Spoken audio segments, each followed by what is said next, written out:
Hi, everyone. Welcome to Office Hours. If you're watching on YouTube, you can find out more about what we do at officehours.global. And if you are first hour is general discussion, media and virtual production. Second hour is usually something we want to spend a little bit more time on. Today, we're going to talk about production. A love story. It's Valentine's Day, and we're going to talk a little bit about how did we get started? Like, why did we decide this was what we wanted to do? So the panelists will talk a little bit about that. We can maybe get some short ones from you using the questions in Mokana. You can tell us a little bit about what happened and how did you get started into this business. So we'll talk about that a little bit. Tomorrow and Wednesday, we'll be talking first about the Super Bowl ads, then about the graphics. It's probably the biggest budget show, live show in the world. So we're going to spend a little time looking at where everyone throws all their money and what came out of it. So we'll talk a little bit about that over Wednesday and Tuesday and Wednesday. Thursday, Blair Anderson is joining us. Blair is an incredible metalsmith, and she's doing a lot of education. She's been doing a lot of interactive. We saw, so we saw a lot of them. Brian had a couple of things on there that he showed us about how they put that together. I think both of them actually did. So I think that it's fascinating. So she's going to be on, and she's going to talk about what she does. And then on Friday, we have an office hours update. We'll tell you where we're at. Theoretically, Friday is the last weekday that we'll be doing Office Hours 1.0. So this week is the kind of I have to sort some stuff out with the SDR feed, and once we get there, we'll be in 2.0 on Monday. We'll spend the weekend probably trying to test it, make sure it's going to work. So we'll be doing that So Friday may actually be the last one, because I think Saturday and Sunday we may try to go to 2.0 and see what's wrong with it and go through that process. So stay tuned for that, and then Saturday, we've got Laura Thompson is going to be on. She's going to talk about accessibility in the classroom. So that should be good. And of course, Sundays are always kind of our philosophical day. Those are days usually not. It's better to ask questions about office hours because we don't record it. We don't stream it. If you ask technical questions, you got to be there because it's not going to go anywhere. But it's a place where we kind of talk through that. So stay tuned for that. All right. I am going to hand it off to our host for today, Liberty White. Take it away, Liberty.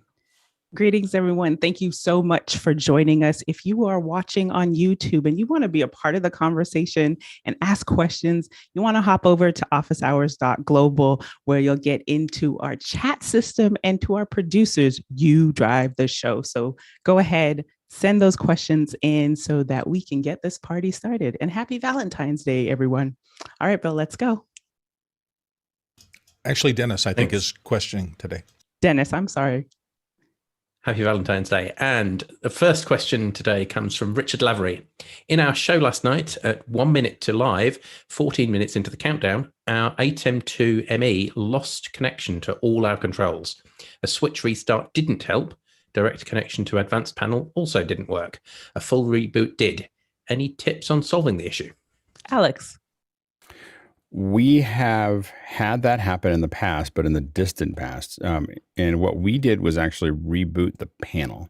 And we did have to reboot the panel. That used to be a problem we had with the 2ME, the older 2ME board. Would do that every 100 or 200 shows. You'd have some connection issue. I don't remember ever having to reboot the switcher to get access to it again. So that is a new problem. What I would say is that this is why we have routers. So I assume you have a router there, but this is why we route things and why we often have secondary switchers.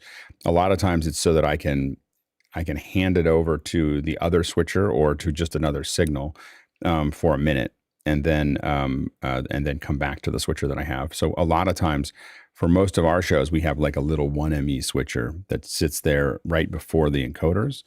And that 1ME switcher lets me softly switch to a slot softly, or even, to a handful of sources while I sort out any issue that I may have with the switcher. And again, it's the issues that we've had with the switchers have probably been maybe, the ATEM, maybe 10 out of 2,000 shows, so it's very rare for it to have any issue like that. But the connection issue is something that we've seen, but not in maybe the last 5 or 6 years. So, I'd make sure that the firmware is either up to date or go back to the one if you just updated.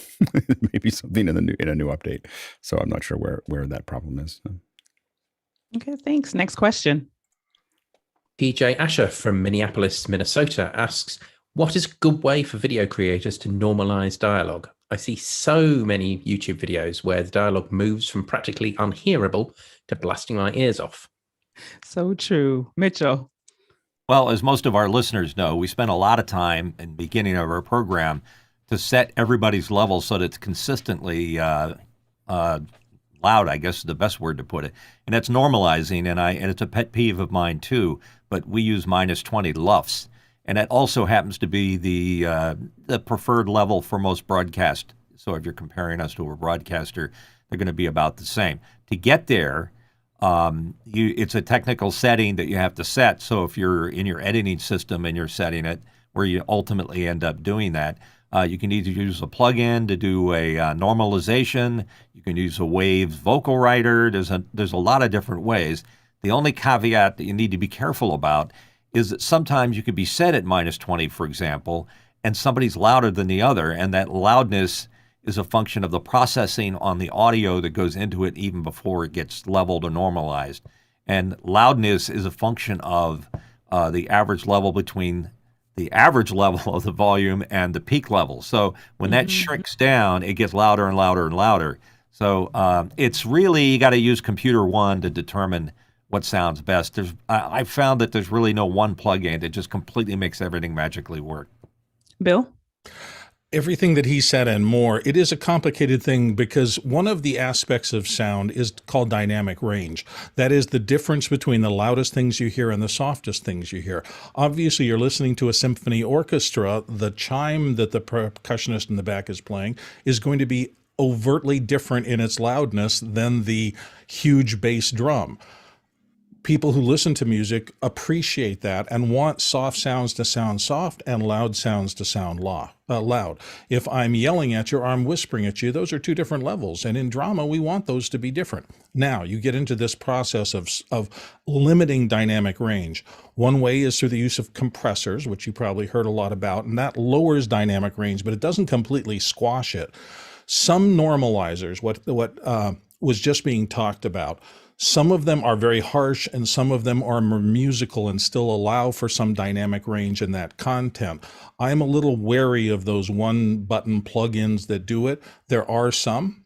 There's a famous one called Levelator, which is used on voice a lot, but it's going to squash everything that's soft and everything that's loud into a very narrow band and then push that to the top of everything. It is a sound, but it is a harsh sound. And other than for spoken word recordings and things like that, I stay away from it. I use it maybe 30 or 40% of the time.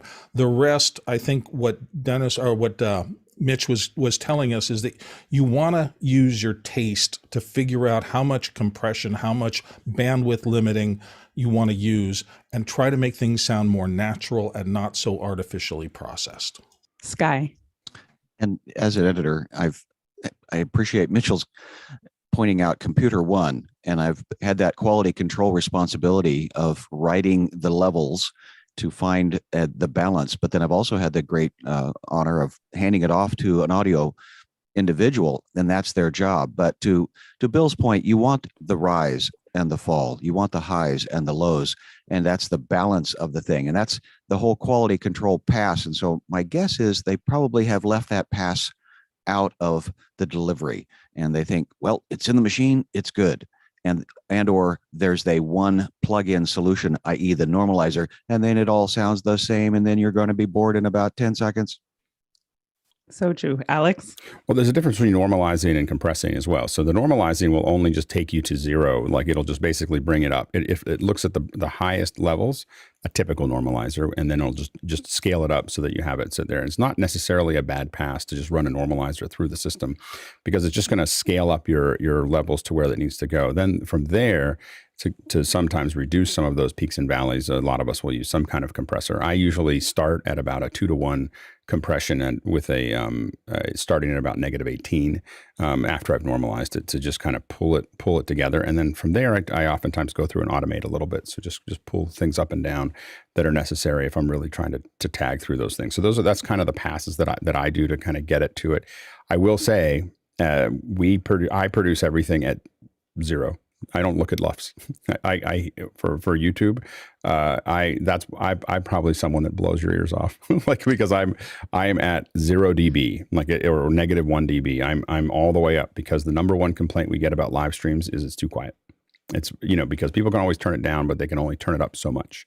And so, I tend to just nail the levels all the way through, and then let other people figure out the other part. Not so much with this show, but for the show, when I produce something, we push it all the way up.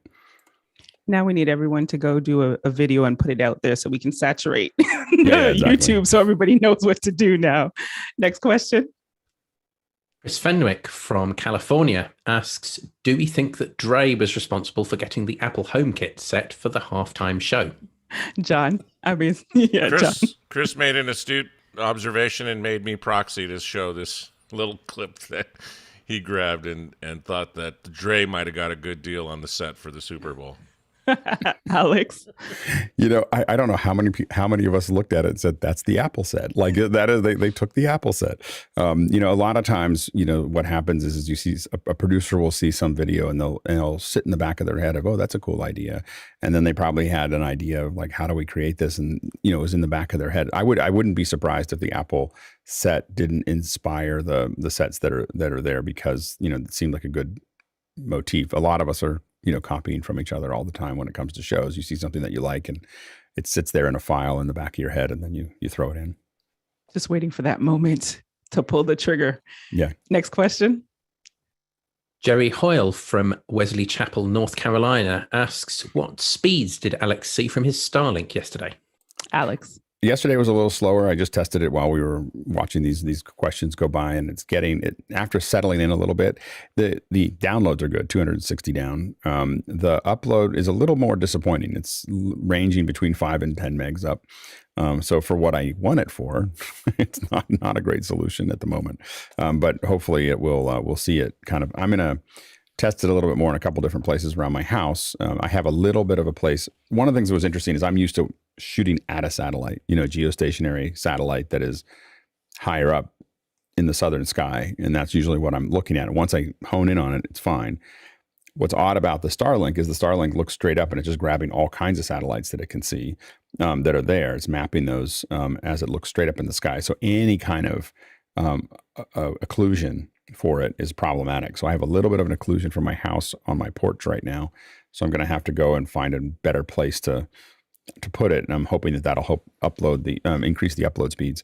Once we get it kind of working at my house, and I'm going to do I'm building like a little kit with a elemental link and, a whole little power kit and so on and so forth that I can take on the road and test it and see how far we can go from my house before I can't connect. I think that what I'm excited about, the reason I got it was not to, my house has got plenty of bandwidth. It's to see if I can start doing streams from places that you couldn't normally. There's lots of places in Marin, like Point Reyes and all kinds of parks and everything else that I think would be really fun to go to. So that's what we're going to play with. Lois? Alex, could you explain in general terms what a Starlink is? Starlink is SpaceX. Is it SpaceX that it's under? It's Elon Musk's project that is basically a series of satellites. Right now, I think that I believe there's about 2,000 satellites in place, and they're on their way to 40,000, I believe, that they're going to. And so they've got satellites all over. Let's see if I can. I'm just going to try to. I can't. I'm somehow stuck in a mode on one of my computers. But anyway, so Starlink basically is all these satellites that are roaming around, and they basically provide bandwidth to the world. They don't provide bandwidth to the whole world yet. They have downlink locations that are on the ground, and then they have the uplink that they have the satellites. And so you're going up to the satellite and then down to a downlink and getting the bandwidth that way. So, but they're slowly starting to make it available around the world. Eventually, it means that you could probably have an internet connection that's pretty fast anywhere in the world. But they still have to install downlink stations. So there's whole continents like Africa that aren't lit up yet, but potentially could be eventually. So it's pretty exciting. I'm a little frustrated with it because I'm afraid that it'll stop the chance of any chance of us getting to fiber to the house, because it will be good enough. Good enough oftentimes beats great. And so fiber to the house fixes our problems for the next, for our entire generation. Starlink fixes our problem right now. And so it'll kind of slow things down. But at the same time, you got to do what you got to do. It's if you're mobile, as soon as we're able to start driving with these Starlinks, it's going to change a lot of things. Next question. Andy Kokendorfer from Vieira, Florida asks, what are your favorite takeaways from the Super Bowl? Interesting production techniques? Sky? I was fascinated with, they covered the entire, I'm specifically talking about halftime, that they covered the entire field with some kind of a skin of some kind, that they had the little choo-choo train of a set, but I was kind of fascinated that the person at the cheapest was at $6,000 in the nosebleed seats, and that some of them didn't get to see the other side of it, but I guess they probably had the big screen that they're looking. But what was the favorite part was that they employed so many people and so many dancers. There was so many people in that production. That made me happy, that production. Yeah, Got some agreed. funding. Alex? I think we'll talk about this on Wednesday, but I think that the lower third that they used most of the game was kind of the nicest lower third I think I've ever seen. Like, just the design of how it worked, and we'll talk about it in detail, but they just redesigned it. This is the same team that does Sunday Night Football. So that was a great design.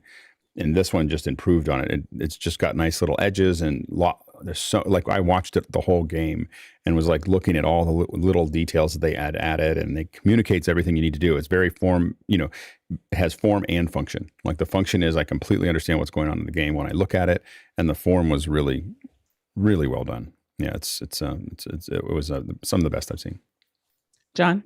That's super interesting, Alec, because I looked at that bug and say, that's not Super Bowl-ish. It had no bling to it. It was super clean. That's what I liked about it. It didn't have any Super Bowl bling. Well, the thing you have to remember is that a lot of times they spend so much time on that graphics. That's probably the look that we'll see for the next couple of years in the Super Bowl. Not in Super Bowl, but in Sunday Night Football. Like, it'll just be something that we see. That's their design for that's what this design that we saw in Sunday Night Football up until 2 weeks ago was from a Super Bowl a couple years before.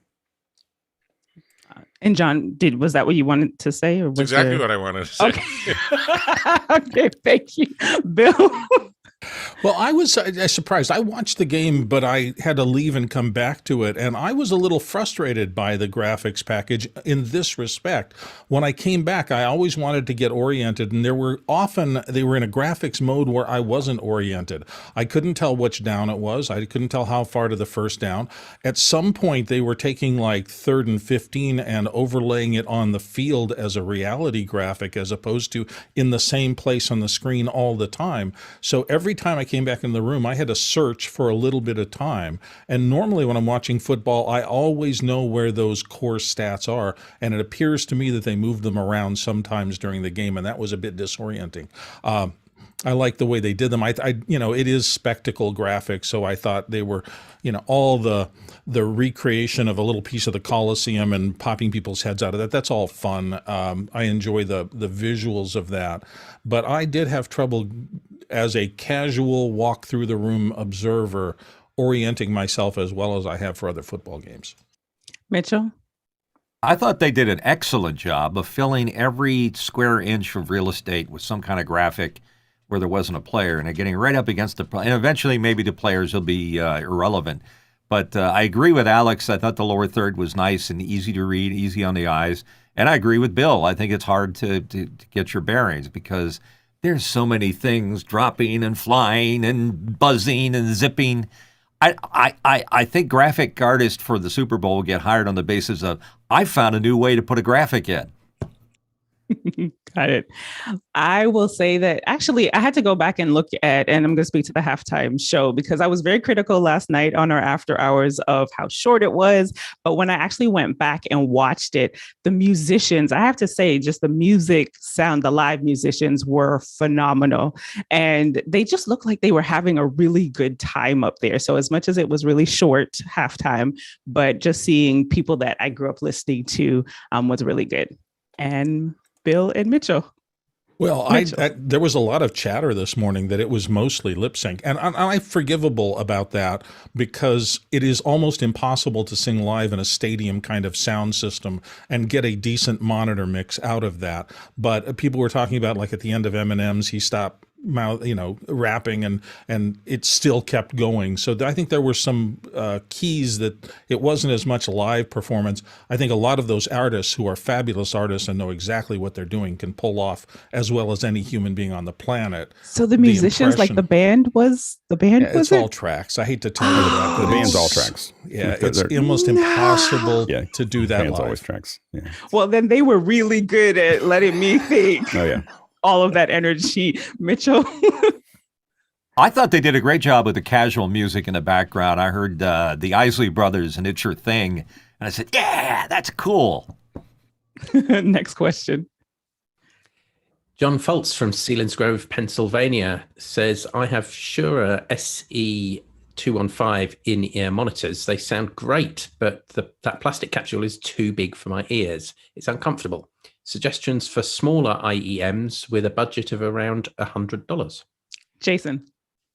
Yeah, it's true. These are the more advanced Shures, and they have a post that is used to mix the various elements together.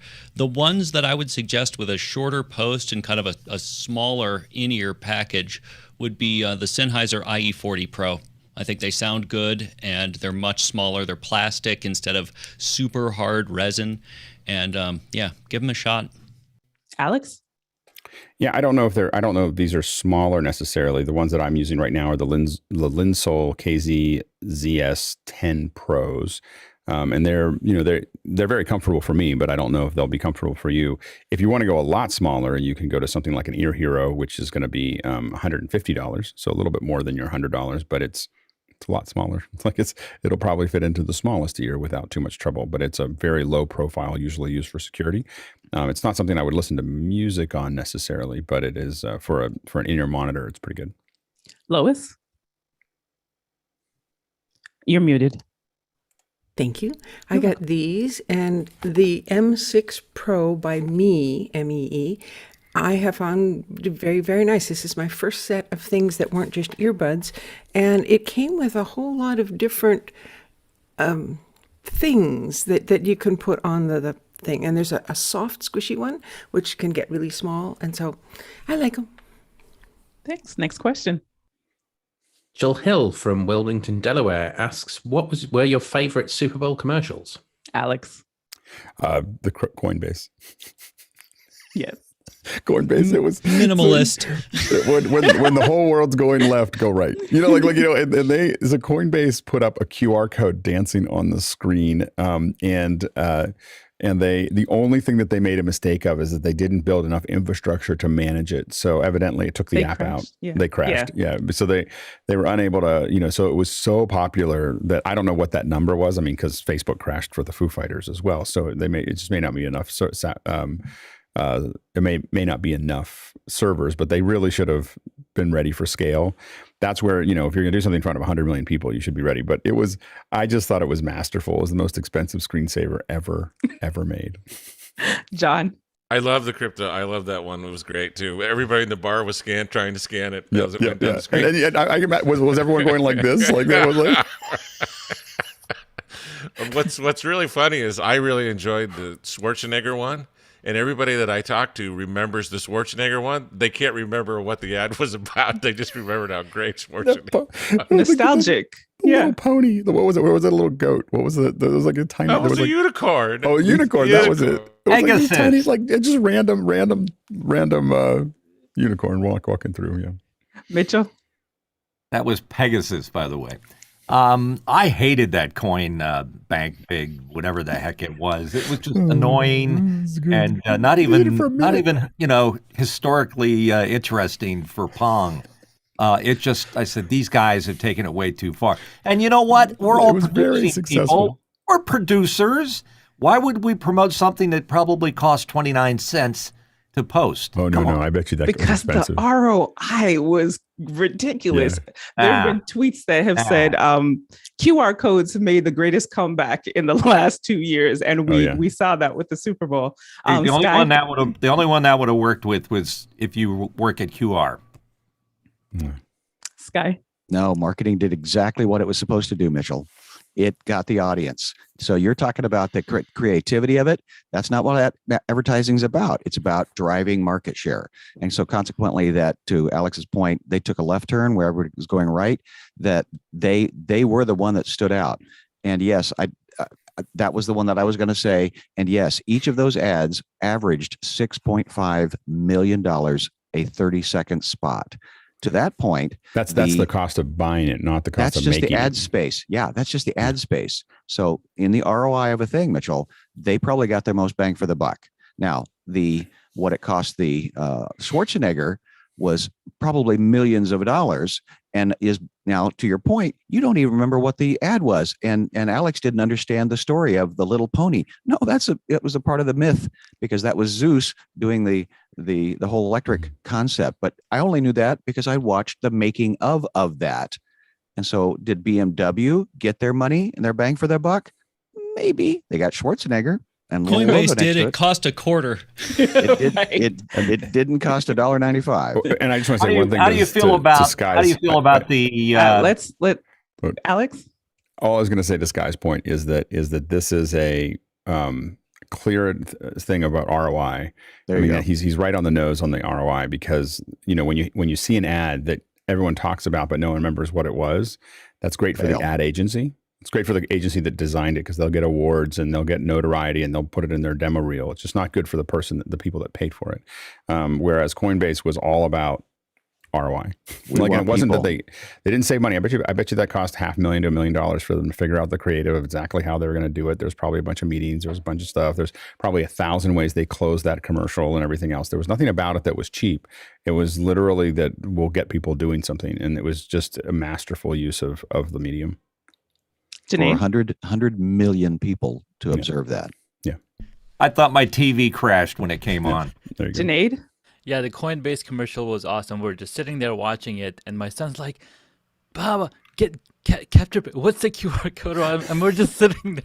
So he runs upstairs to get his phone, comes back. He's like, I got it. And then by that time it was done. So that was really masterful. Like somebody said, it made the people take the action. So that was really well produced. Yeah. And that's what all ads are supposed to. What's the call to action? And they got everyone up to do it. Bill? Yeah, that's interesting. I would ask the panel just how many people actually shot the QR code out of this panel. 1, 2. No, it looks like 3, we're 4, yeah, 5. we're 50%, over 50%. So I think that was a bold move. I think it paid off for them, and everybody's talking about it. In terms of design and aspirational design, the ad that stood out for me was actually Polestar's beautiful ad for their EV. And I didn't particularly know about that brand beforehand. I didn't think it is tremendously sticky, but I think if they're going to enter the EV vehicle races, they'll put a lot of money into it. But the sheer perfection of directing the eye using type in a minimalist way that was truly beautiful, that Polestar ad stopped me in my tracks. But then again, I make ads a lot, and so I have to pay attention to design trends. That was a thing of beauty. Mitchell?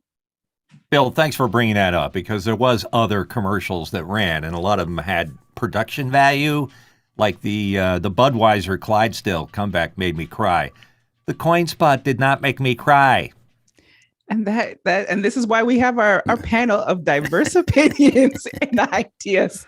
Next question.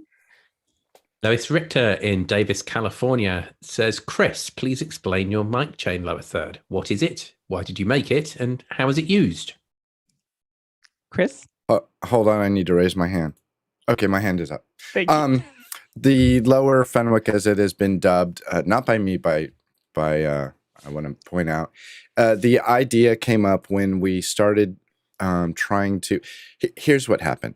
When we were doing mic checks about a year plus ago, people started getting weird. And one of Alex's thing, number one thing in production, don't be weird. And they were just doing weird stuff. So in an attempt to do two things. One, educate people, and two, keep people from being weird. Alex recommended, hey, why don't we just talk about our audio chain? Because if you think about it, when we do mic checks at 6:30, whatever, it's one of the few places on the internet where you can hear like a whole bunch of people live talking through the microphone. I just thought the little icon thing would be kind of a cute thing to do. So I made one. I made one for Preto, and I made one for Doug. And then all of a sudden, people started talking about it. To date, I've made, hold on, let me check over here.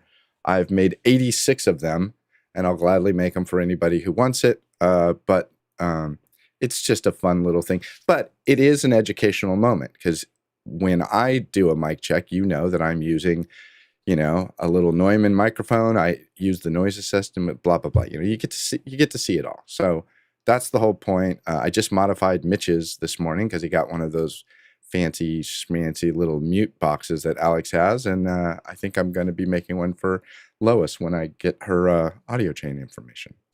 Alex?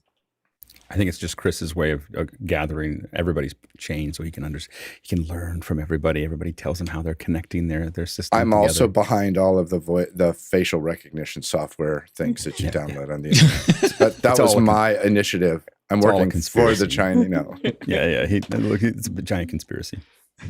Next question. And I'm also trying to get my name said more than anybody else's name on every show.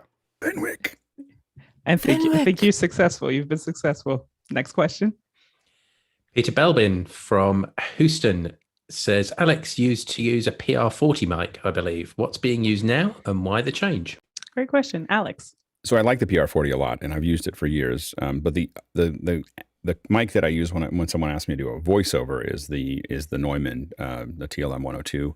And so I was like, can I actually use it? The problem really is that your room with a 102 or a 103 or any of these Neumanns has to be pristinely quiet, or you start to hear things in the background. And so mine was not, a lot of fans and everything else. And so I went to the PR40 as I realized that I'd added noise assist to my mixer. I was like, oh, I wonder if I could just turn it on now and get rid of the noise. And so I did, and did. It's because I have noise assist that I can kind of gently get rid of all the fan noise that's in my office. It made it viable to use the 103. The nice thing about the 103 is you can have it a little further away from you. And it actually sounds better further away than close up. It picks up more of your voice. I think that the high end, the detail in the high end is better than the PR40. So I think it sounds better as a voiceover mic and as a radio mic. It's just hard to use in as a radio mic if you have any noise around you. The great thing about the PR40 is it just gets rid of, its off-axis rejection, as we call it, is really good. So you can have a lot of noise in the house. I do have to be careful when the kids are getting ready for school and their mother is telling them loudly to move forward. I have to make sure I'm muted. So anyway, that's the only challenge. Chris? Yeah, I totally agree. The noise assist with the 102 or 103, whatever, it's truly magical. And there's a video on my YouTube channel. If you search for my name with no space and MixPre, I think you can see a little demo of me the day I got the noise assist, because I was just like blown away. To me, noise assist makes my room and my mic sound as if I was sitting underneath a big giant sound blanket tent. It's super cool. I love the thing. Alex? And I will say, as you turn up the noise assist, I actually think that it's better than the Cedar. So the Cedar tends to be a little bit more, you hear the bits a little bit more when you start to push it harder. So at first I wasn't sure if it was good, but I think it's actually better. It's softer and, just more gentle about how it does what it does. Next question. Douglas Carmichael says, in this article, and he links to an article in The Verge, Pat Baltzell is using a Yamaha 01 V96 mixer next to his DiGiCo SD5 for comms. Wouldn't a proper comms solution, such as Unity, be more effective? Alex? Someone in the NFL would probably not consider Unity as a proper comm solution. It's a solution that we all use, and it's great because it's scalable, but it's not what anybody at that level uses. They use it for the back. Sometimes they use it for the backhaul. So like the people who are organizing something may be using Unity, especially if it's spread out. So it's used as kind of glue to glue teams together. But once you're on site, so they do use Unity. So the NFL does use Unity in little bits and pieces to connect remote crews because you could run it on a desktop. I think is one of the big reasons that they use it there. When you're on site, my guess is that they're running everything there. I don't know actually what they're running it on, but I'm going to guess that it's Riedel. Riedel tends to be the one that gets the most attention in those areas, but it could be Clearcom or it's probably not Clearcom, but it could be the other one that I can't think of at the moment because I haven't seen it for a long time. Anyway, the reason that a lot of audio engineers have a mixer to manage their comms is because they want to do a lot of things with the comms. The problem with an audio engineer is they have to have headphones on that are listening to the show, and they also have to hear comms. And they don't want to have two headsets. So they oftentimes will convert those comms back out to what we call 4-wire, put it in and be able to mix it in. They're going to mix the comms into their headset so they can still listen to the show, but they may decide, I want to pan it, over here. Or I want to put all like my production crew on one side and the clients on another side. And I have them and they want to fine tune that. They're audio engineers. They're not, so they don't want to call the comms people every time they want to change something. They just want to be able to do it themselves. So a lot of times that's kind of one of the things that drives it. I know that Brian Maddox has his own little setup that he does just so that he can manage how comms occur for him in a show. Bill. The other thing about real comms as opposed to all these put together things is they are so sensitive and so purpose designed to do what they do that as something like a camera operator in the middle of a crowded ballroom or something like that, they are so good that literally you can go, DD camera 3 has a problem. And that tiny whisper will show up in their headphones as if I was speaking entirely out loud. And so the precision that they are built for in terms of doing their job is just order of magnitudes better than anything I've ever worked with. Next question. John Snyder from Reno, Nevada says, has anyone on the panel used the Klark Teknik mic booster to add some gain to a dynamic mic? How does it compare to alternatives? And he shares a link. Mitchell.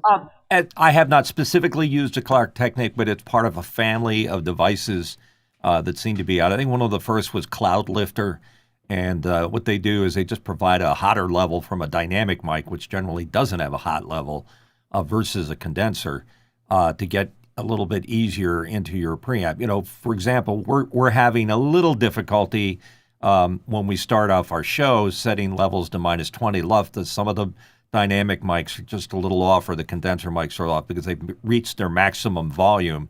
And you would think you could put the Klark Teknik or something else in line to fix that. You can't if it's not a dynamic microphone. It has to be a dynamic mic. I haven't seen these little inline amplifiers for condenser mics, but I think it would be a good product to come out with. Alex?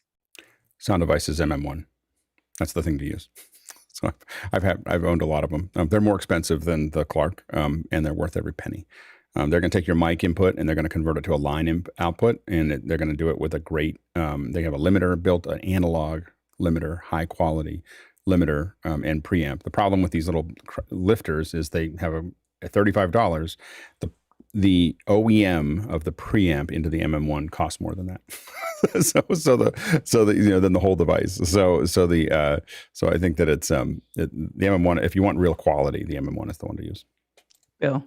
Yeah, really quickly, everything that's been set up to now, plus those little mic boosters, the Cloud Lifter, the Fed Head, there's 2 or 3 of them out there that are commonly used. They are used for dynamic mics, not condensers. And you have to be careful because sometimes they pass phantom power and sometimes they don't. So there's a little bit of a mental, which one do I need to order to do this? I think almost everybody I know who's in professional audio has one of those in their kit, some version of it, for the right circumstance. But if you're trying to outfit your own mic in your own circumstance that you come back to, there are much better ways to boost that volume of a dynamic mic that are more robust and will last longer.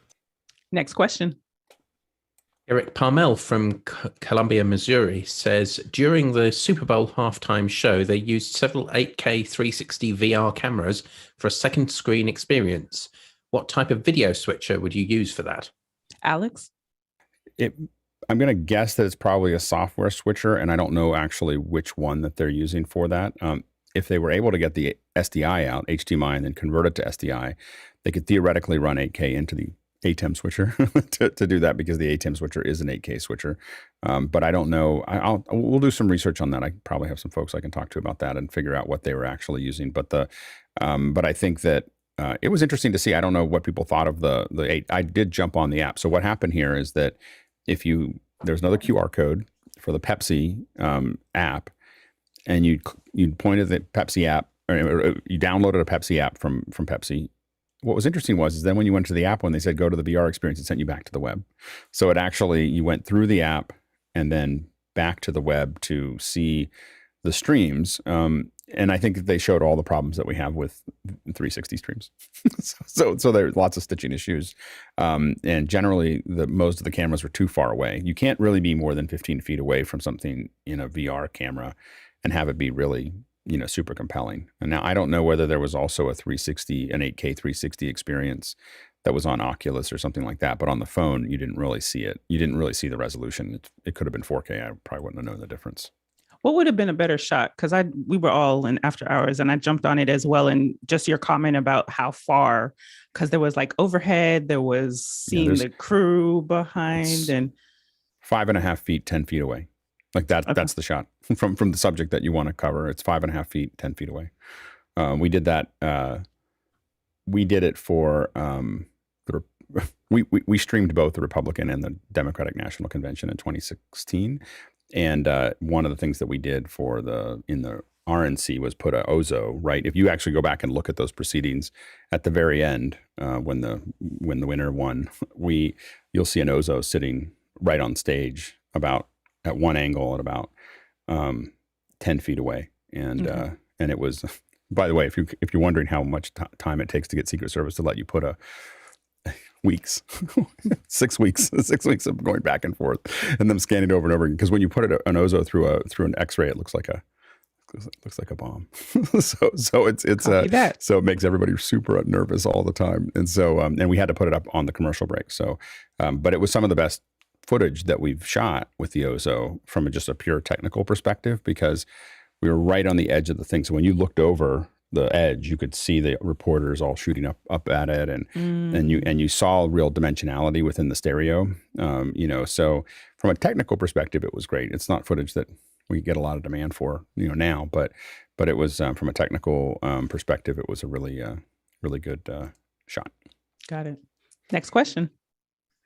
The next question comes from Graham Cardwell in Belfast, Northern Ireland. I've been asked to do some green screen editing in a month or so. I don't have the footage yet, but want to practice.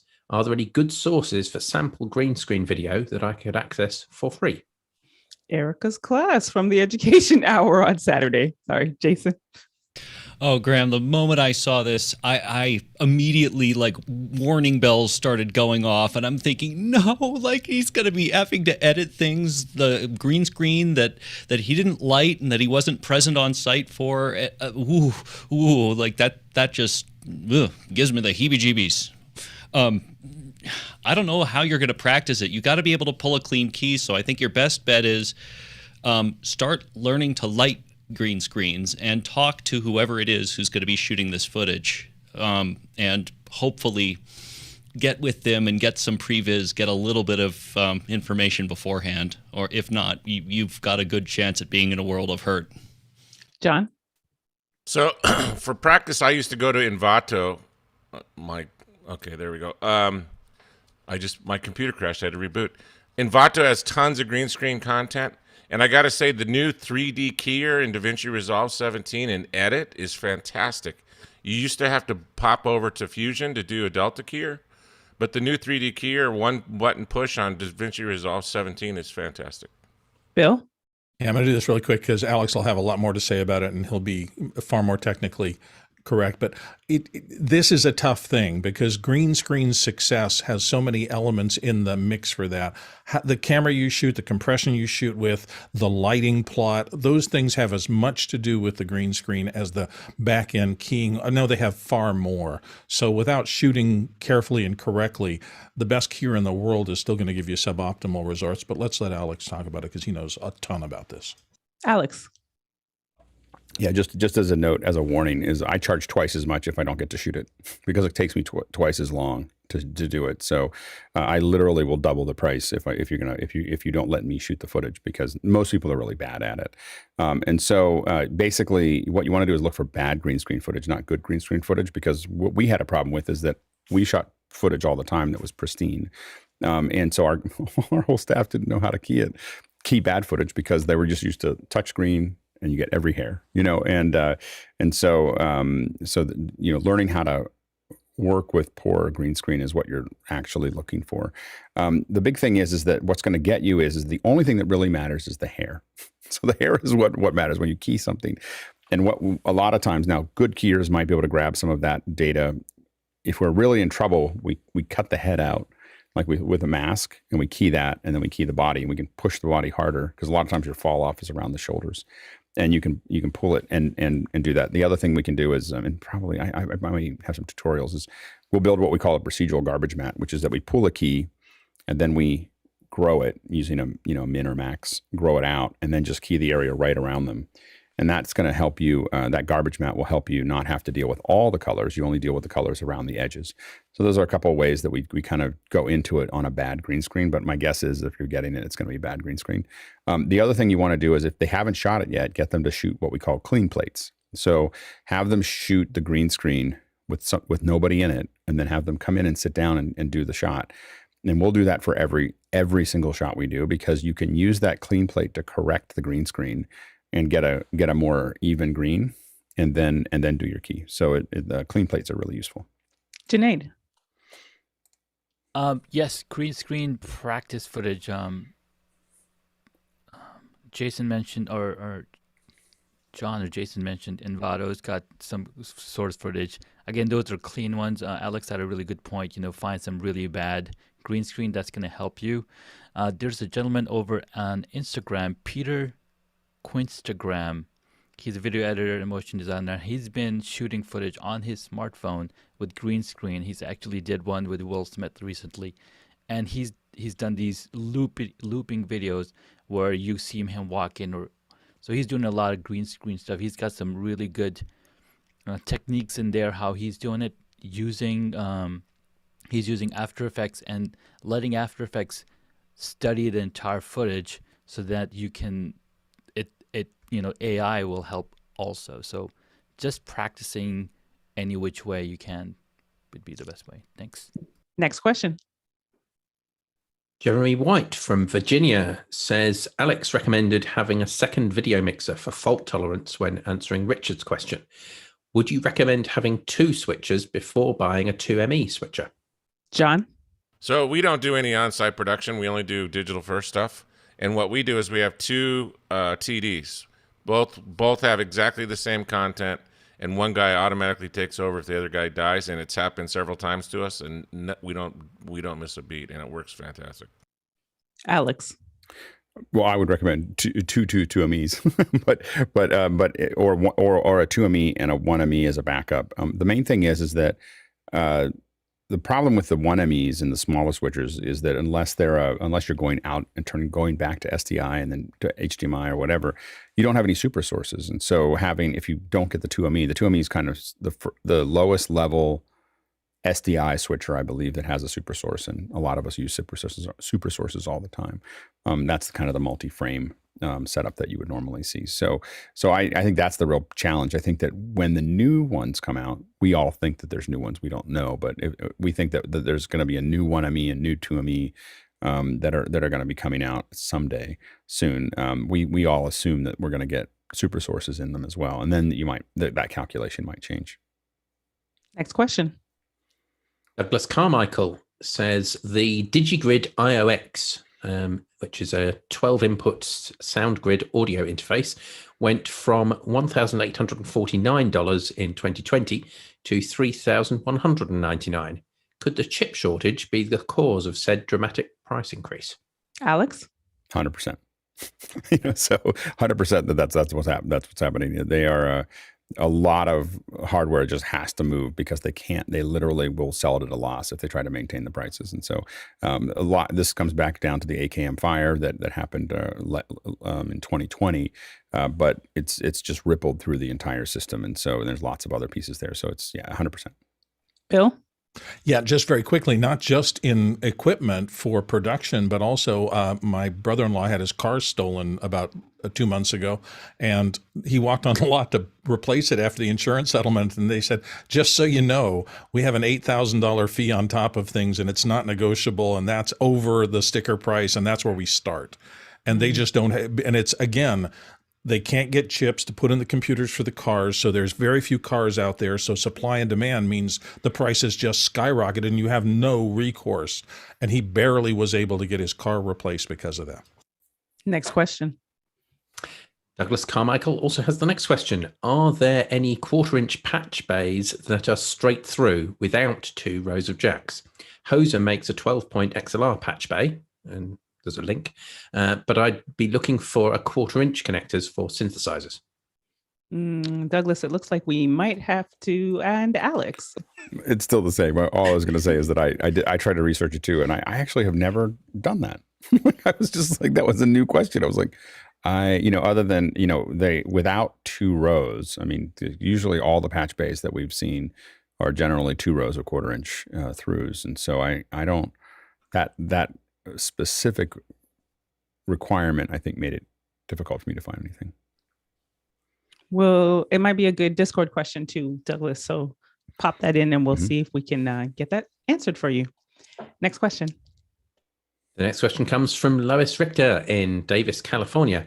Does the use of noise cancellation mean that one doesn't need to worry about the sound quality of their room or studio? Mitchell. Now, Lois, you know the answer to this question, so why did you ask it? But for the lack of information, anyhow, I would like to say that you got to start with the most quiet room. You can't expect something down the line, or use that term, fix it in post. We just don't like to hear that. You need to have a room that sounds reasonably quiet before you start applying noise reduction. Even with Noise Assist, which our friends at Sound Designs has, which is the most magic of them all, including Cedar, it's not going to fix a really bad room. So start with a good room, then apply your noise. Alex? I try to get it as close as I can. It's just that constant noises like fans are sometimes just really hard. They get really expensive to fix. And so it was cheaper to buy Noise Assist than it was to fix the fans that were there. But I still have sound blankets all around me. It's definitely, my room is definitely not at its base. Next question. Douglas Carmichael says, I've heard of large-scale productions and events using 10 codes for radio and intercom communication, despite not interoperating with first responders or public safety authorities. Why could that be? Sky? Well, my 1020 is in Seattle, and that's a quick abbreviation for location. And I would assume that the articulation that the 10 and the 20 and the language that communicates is just quicker and more efficient for people that use that. So whether it be for the first responders or for any communications. And of course, we're all familiar with the 10100, so we won't be going there. Alex? Yeah, it's easier not to reinvent the wheel unless you have to. So there's, so you don't want to make up things. A lot of us will use the same codes for when we're spelling something out. So we're, Alpha, Delta, Charlie, whatever that is going to be. We're going to use the same ones there because it's just simpler for all of us to stay on the same. It gives everybody a place to go to research it and know what it is, as opposed to, okay, no, but for this production, it's completely different. And that would drive people crazy. Next question. Craig McFarlane in Boston asks, what was DIY teleprompter glass supplier mentioned last week? Jason? I don't know the supplier. What you're looking for is optical reflective 80/20 if you can get it, glass, but I don't know who the manufacturer was. Alex? Yeah, the manufacturer is called Teleprompter Mirror, and they sell raw teleprompter glass, and we've used them in the past. And you can get regular stuff, but they're building it. They pay a lot of attention to exactly what you need. Like this is what they make. It's definitely probably 4 times more expensive than if you just got from a glass shop, but the optics are better. So that's the piece for that. Next question.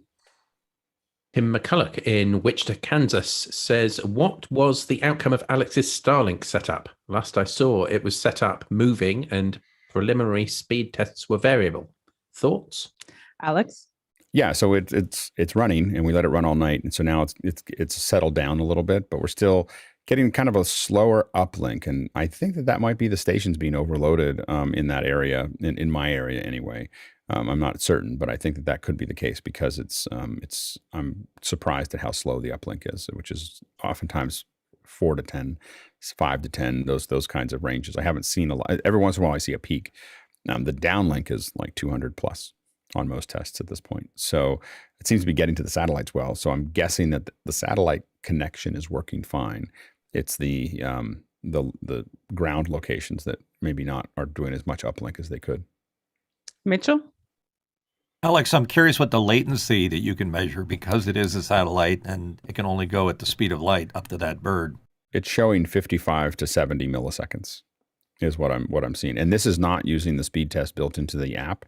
This is me connecting to the Wi-Fi and using speedtest.net, and running it as an external device. So I don't want to get something that they're telling me. I want the one I use for everything to report that. So that's what I'm getting. Next question. Junaid Ahmed from Herndon, Virginia asks, is Noise Assist software or hardware? Mitchell? Well, it's made by Sound Designs, and it's a piece of software that runs on very specific hardware. I wish it didn't, but it only pairs up with your mix pre's or other devices that's made by Sound Devices, and it's a very specific software, and is magic. It is total magic for cutting out sounds like fans and background noises and things like that, whether you're in a studio or out shooting and you need to get sound that's pretty clean. Alex? Yeah, we're hoping to see it in more of the Audiotonics. Now that Sound Devices is part of Audiotonics, we hope to see it in some of the other companies that they own. So they own Calrec and Allen and Heath and DiGiCo. So all of those companies are all owned by one big conglomerate, and so Sound Devices is now part of that family. So I think that in those high end areas, there's a high probability we're going to see the noise assist kind of propagate, but probably not made more widely available for other hardware as a result. Awesome. Well, we have with seconds to it, wrapped up our first hour. Thank you all, producers, for your questions. We do want to see more of your questions for the second hour, which is us celebrating Love Day. Alex? Yeah. So thank you, Liberty. And I know Liberty's jumping off for the second hour. She's got important meetings to go to. So, but yeah, what we were talking about this yesterday, and we thought that it would be fun to have a discussion about how did we get started? How did we fall in love with doing production? What were the places that it happened? Was it all at one time, or did we just kind of fall into it, or were we just trying to pay the bills and someone offered us money? What was how did it all start for us? I thought that'd be kind of a fun Monday conversation. So that's what we're actually going to talk about. So for the panelists, go ahead and raise your hand into the general discussion. And if you want to share a little story about it, we'll talk about this for a little bit. And then for folks that are there, if you have questions about that, or what we're talking about, or if you have a short little blip of how it happened for you, go ahead and throw that into the questions as well. So we'll start with Jason. Oh boy, what a wonderful topic.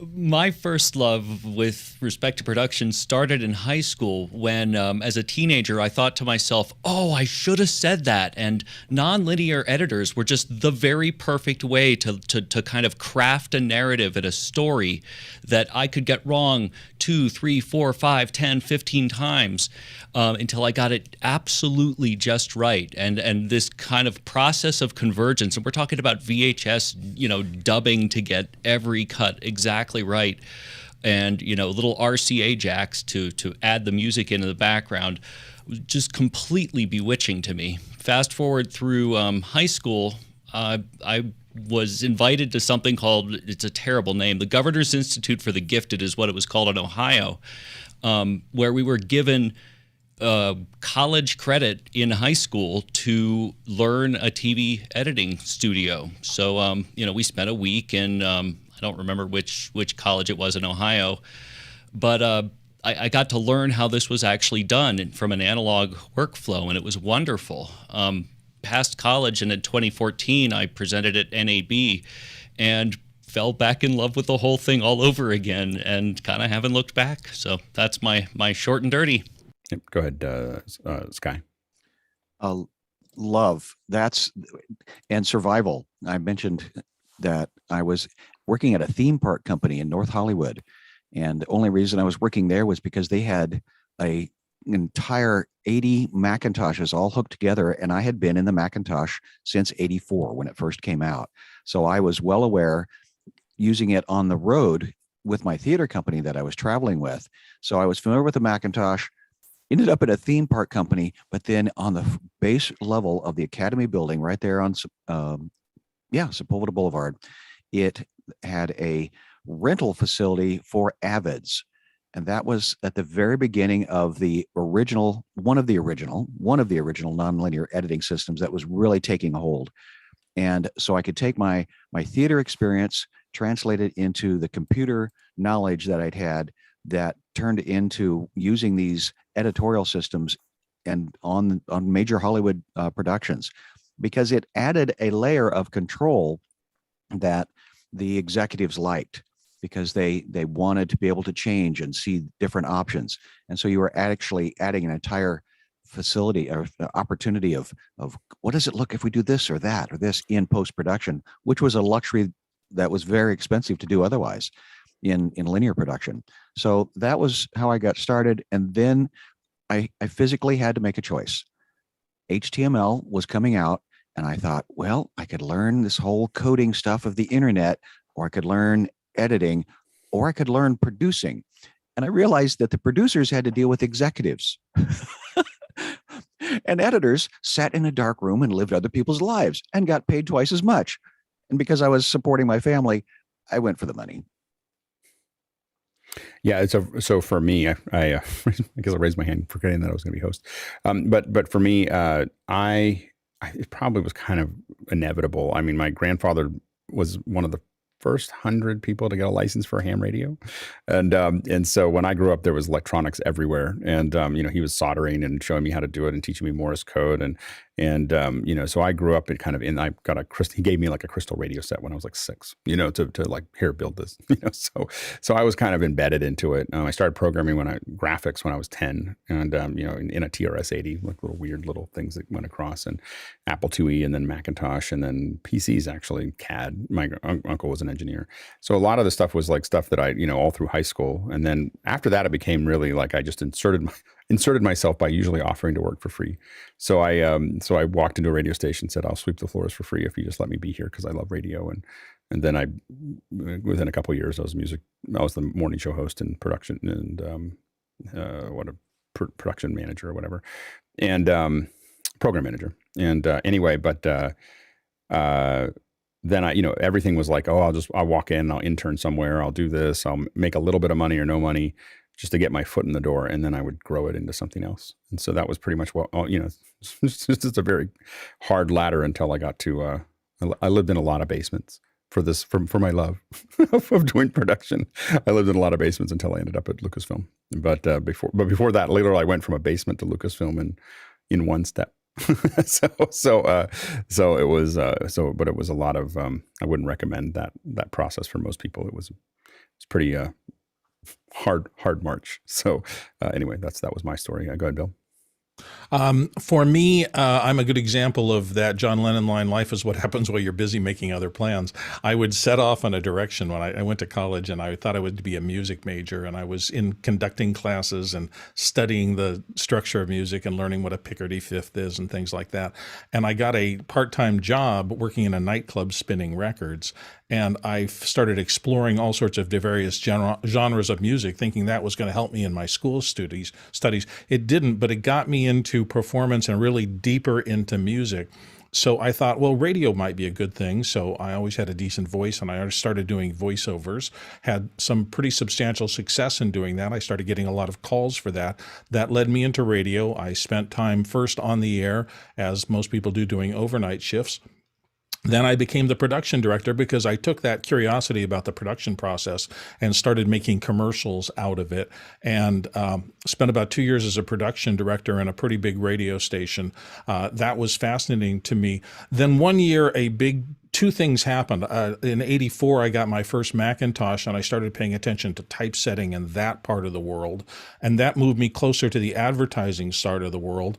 And eventually, I found myself running a very small advertising agency, and we were doing things like posters and things for the local malls. And then one day I got a call that would eventually end up changing the direction of my entire life. It was from the promotion director at a major mall. And they said, I don't know if you know it, but the general manager here is an old baseball player, and he knows these guys, and they're going to come down and sign autographs. And we weren't expecting the result. The guy's name was Mickey Mantle, and he came to the mall. And on Saturday morning, after having told the story about literally got a tax refund and bought a camera, a little regular 8mm camera, they in a panic said, can you come down and shoot this? And I arrived to see literally 100,000 people surrounding the mall. It was the most amazing thing I'd ever seen. So I shot and shot and shot. I thought, I've got to edit this. How do I do that? There was an 8mm machine at the time called a Sony 2700 or something like that. It was a little dual well 8mm deck. I forced myself to learn how to use it. I sat down with that tape, and I just dove into the well. And from that moment on, video became literally a passion of mine. I truly enjoyed that period.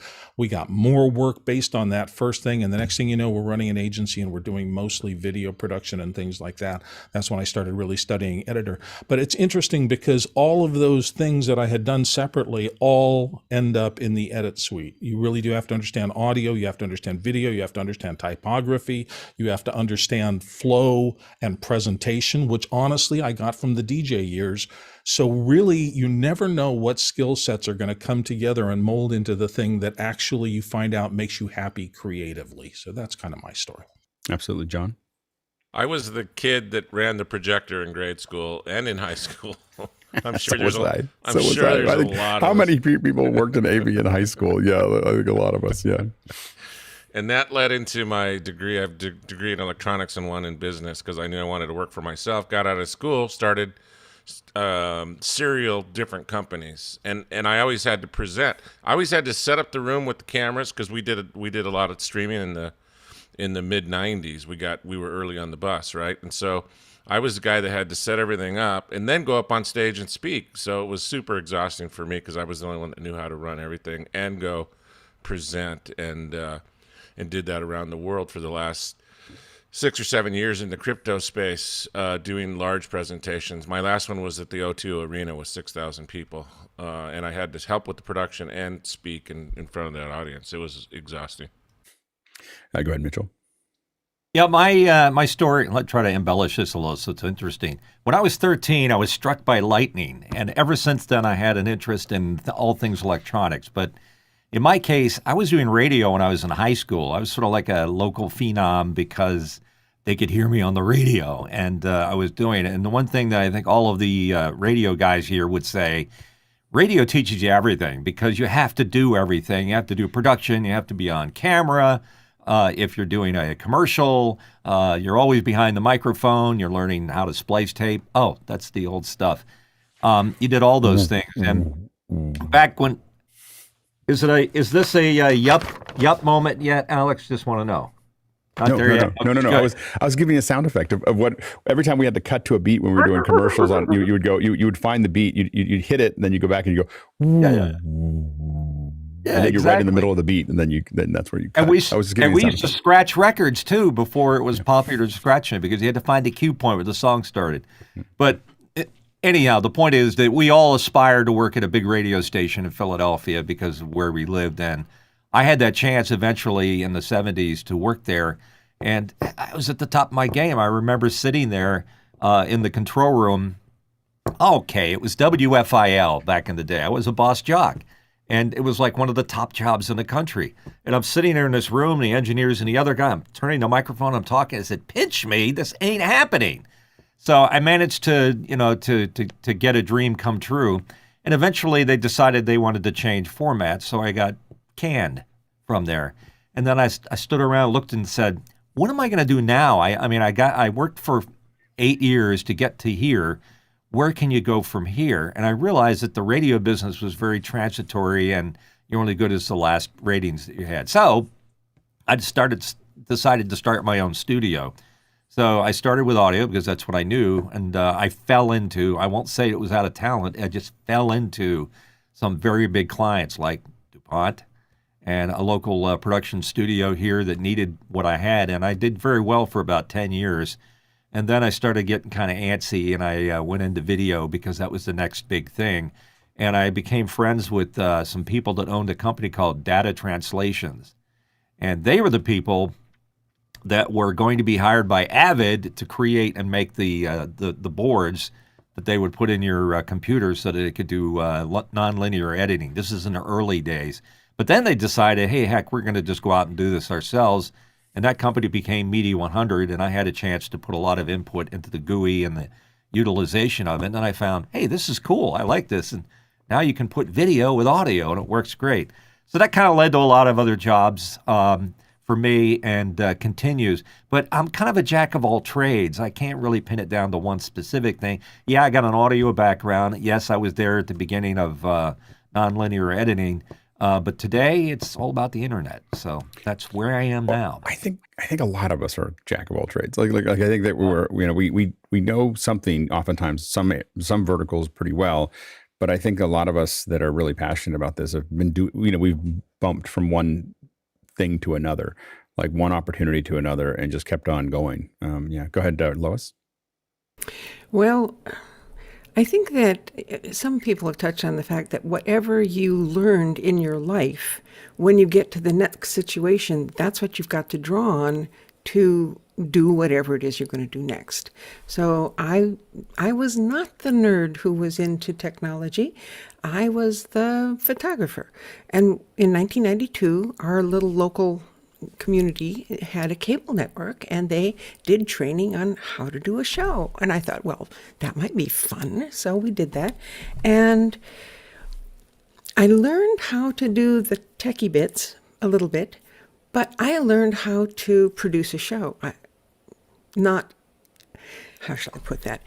It was a station. We had the gear, we had the equipment, we had whatever they had for hardware, and then we just had people who would come in and volunteer and do things. And so I became the host, the director on stage. No, Charlotte, could you come in here and get a picture of this? I mean, totally unprofessional, but it was fun.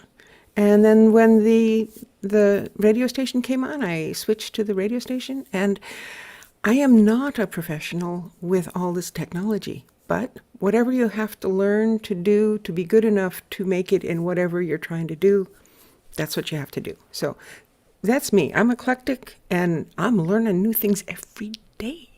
Yeah, that's great. Go ahead, Chris. I'm going to be the outlier. I have to say that the technology of this stuff really kind of annoys me.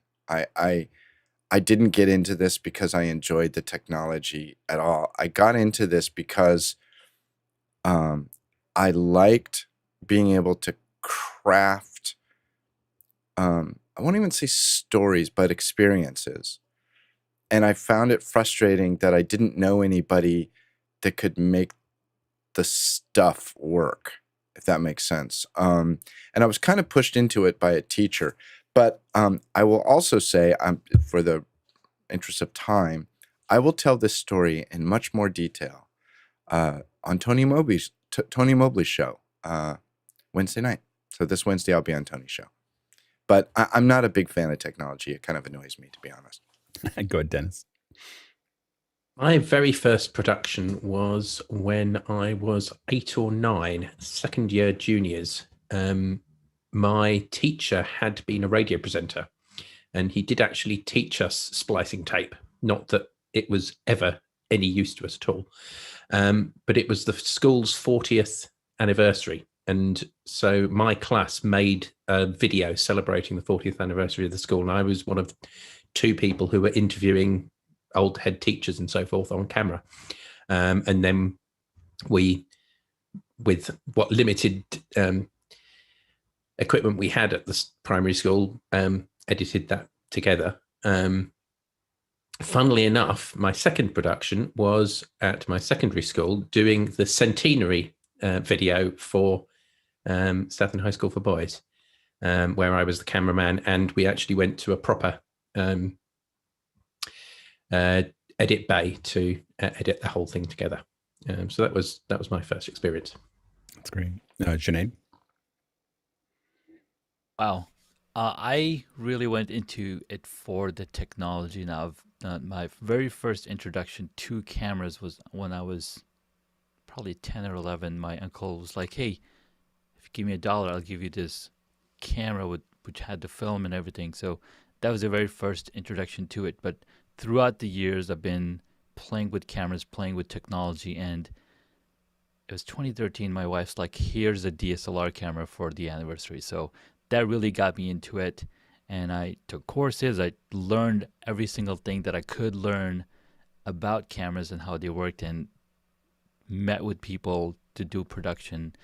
And it wasn't until 2016 when we actually started producing some short films that I really got into it. And then just the past couple of years, being in front of the camera with these Zoom calls got me into it even more.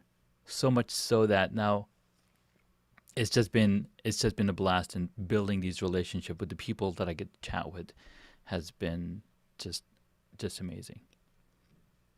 Thanks. Yeah, I think that I listening. I was thinking about this, and I do think that a lot of us. One thing that's kind of similar, I think, to what Chris said was that a lot of us want to do something with the technology. Like, I know that I'm not that into the technology on its own, but I also want to create great things with it, and that drives me to learn new things, because I have to. Almost everything I learn is based on a need. Like, I don't learn very much for the sake of learning it. I learn it because I got to get something done. I got to get this done. I don't have someone else to do it, and I'll figure it out because it's stuck in front of me, and or I won't be able to move forward. So I think that that's something that for a lot of us, we've gotten to where we are because we kept on fixing things. We kept on solving problems that we had. Let's go to the next question. John Snyder from Reno, Nevada asks, what do you do to keep the spark alive with your chosen profession? Go ahead, Jason. It occurred to me that the vast majority of what I do is something that I haven't actually done before. So, I'll end up with 80% of stuff that I'm certain I can do. And then that last 20% is always a leap of faith. For example, in 2018, I created an app called Legal Flyer that makes property releases for drone pilots. I designed the entire thing from start to finish. I coded the entire thing from start to finish. I'd never taken anything like that on before. Usually I'd been on the project management side of it, but I thought, I'm smart, I think. I could do this, I think. And it ended up working. So to me, it's one of those things where you need to not be afraid of what you don't know. Yeah. Good, Bill. So for me, the spark has never had even a moment where I thought it would flicker. And the reason I think I can just explain in a story, I used to do a lot of writing, and I wrote the video editing column for Video Maker magazine for about 10 years. And we did a lot of lecturing at the same time in their conferences. And one year, the magazine editor said, Bill, can you write something just about a general overview of how video editing fits into everything else? And so I started thinking about it, and I realized that for me, and this was my little thing, there's 5 kind of generic areas that you have to be conversant in to be a good producer. One is pre-production, which is all the, think about things like writing, think about setting up, learning how to do the logistics of getting your equipment onto places. I mean, there's a lot in pre-production. And then there's the 3 technical areas, which is basically cinematography, audio, and the editing and all of that post-house stuff. And then finally, there's editing, mastering, and delivering the final out. So between those 5 things, I realized there were so many sub-skills that I would literally, if I started right away, never run out of things to study and learn. And it just opened me up to the fact that there was going to be a lifetime of continuous improvement. If I wasn't working in one of those areas, I'd be working in another one, and not just the whole area, but you can spend your entire life trying to become a top script writer, because writing scripts is difficult, and it's different than writing novels. And so literally there are people who spend their lives becoming good editors. There's people who spend their lives becoming good performers, and yet I had to understand something, at least conversant level understanding of all of those things, so that I was probably never going to be bored. And in truth, I never have been bored. Go ahead, John.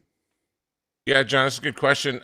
Like Bill, I've never had an issue with the spark dying in, I don't know, almost 4 decades now of working in a technology business. So if your spark is going out, maybe you've chosen the wrong career. I don't know. That's not supposed to be negative, but that's my thinking. Go ahead, Mitchell. Everybody tends to rise to their level of incompetence in a hierarchy, which I'm quoting a Peter principle. And in my case, when I felt like I'd gotten as far as I could and I had nothing else to contribute, I needed something to jumpstart the old juices. And when I had my own business, I ended up in a position that I didn't really enjoy doing. One day I just woke up and said, this is ridiculous. I'm not in the studio. I'm out here doing the management stuff. I'm paying bills, dealing with problems, and I don't really like doing this. So eventually, after I got through all that, here I'm going back into a story again. Sorry. I digress.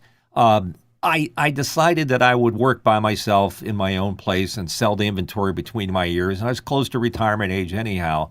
And my muses are very interesting. When they're working, I indulge them. I just jump into it. When I'm not, I'm just kind of a slothful person that sits around, does nothing. But I love this business. There's so many things about it that are discoveries. And if you take one thing maybe at a time, if it's too overwhelming technically, and become a master in it. Like, for example, After Effects. I've been doing After Effects since it was Hosa. So that gives you an idea how long ago I started with it.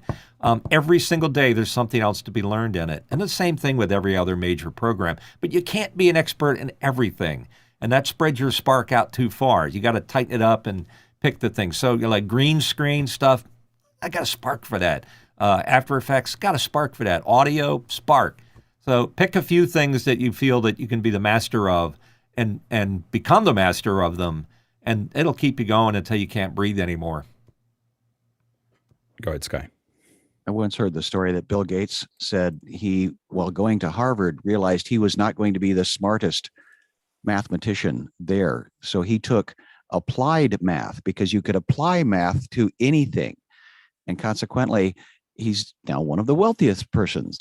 But he took that concept of applying math to science, to art, to the algorithms, and consequently did quite well for himself. For me, to Lois's point, I found myself, I'm now, I think I'm in like Sky 4.0. I'm iterative, because I've taken what I've gone on before me, and it's the next step has been often in the creative space. And to Chris' point, yeah, I kind of hate technology only because it's cost me so much money, and there's always something new that the manufacturer has to sell you. And consequently, that's when I realized I need to get out of this chasing the tail of the manufacturer game. And that's when I went back to story, because story has been around since humans have been around.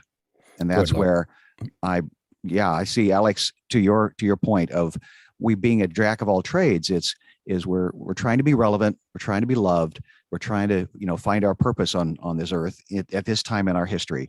And so consequently, right now, yes, story, and I'm being very grateful that I'm also being able to help others tell their story now. And that's only come from experience and a lot of putting my nose into the grindstone. So I have a very flat nose. Go ahead, Lois.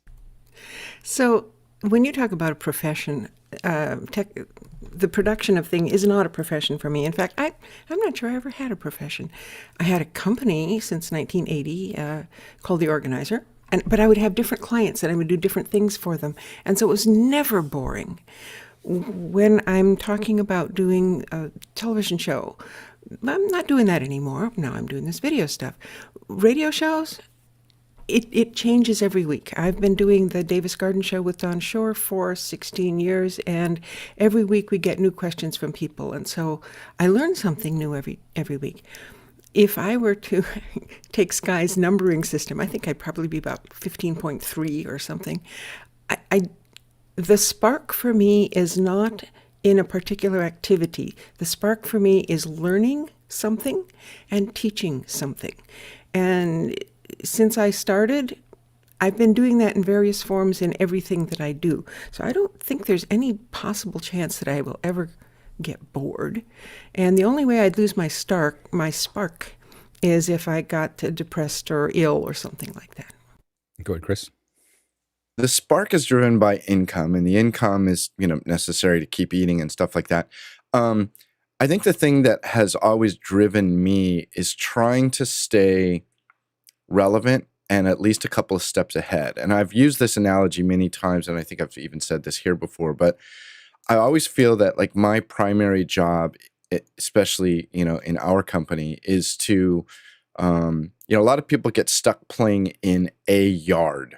And you have your lawn and you have your fence. And my primary job is to be looking over the fence at the next yard to see what's coming up next. And I think that one of the things that I've learned from office hours is that in my analogy of looking over my fence to what's coming up next, that across that yard is another fence, and there's another person looking over that fence, and that is Alex Lindsay.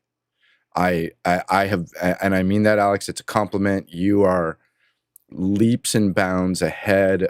In some cases, far enough ahead that everybody, they think you're crazy, putting 1080 on the internet 15 years ago.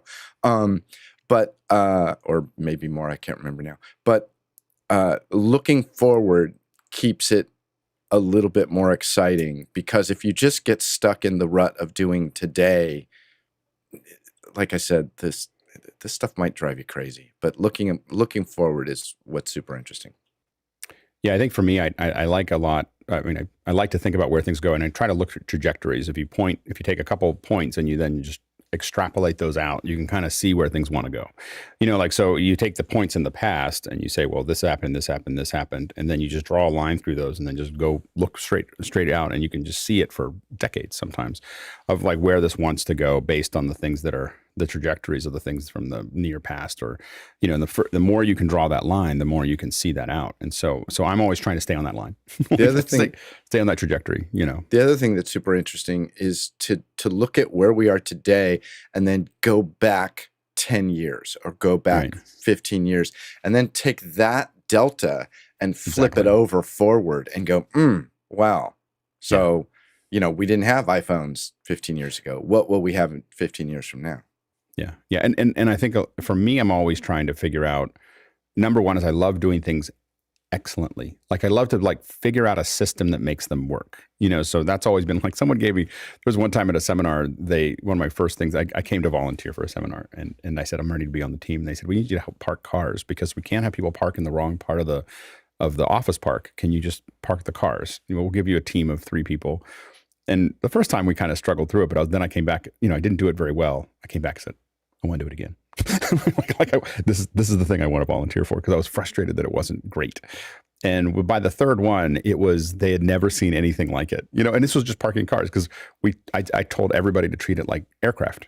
So I said, I need you to all treat all the cars like aircraft. So I need you to go like this, and go like this, and then go, don't be, be out there and do this thing. And people said it was just great, because they always knew where they needed to. We always made sure that you could see a person, because you had to weave people through an office park and then get them to the right place and make sure they don't park in other people's parking for 200 people, like 200 cars that all come in 15 minutes. So it's, that's the spec. And anyway, so I enjoyed that, and I could have done that. Sometimes I do things and I go, if they paid me enough, I would just do this forever. Like they pay my rate. Yeah, exactly. Well, if I could make, I started making bread, and I was like, I don't really understand bread, so I made 300 loaves of bread. Like I just like a couple a day, for a long time, and I was fascinated with the process. And so for me, it's always like figuring out the system and figuring out the technique that keeps me excited about anything. And I know that technology is where I get paid, but if it went away and I did something else, I would just go find something that I had to figure out. Like I just like figuring stuff out.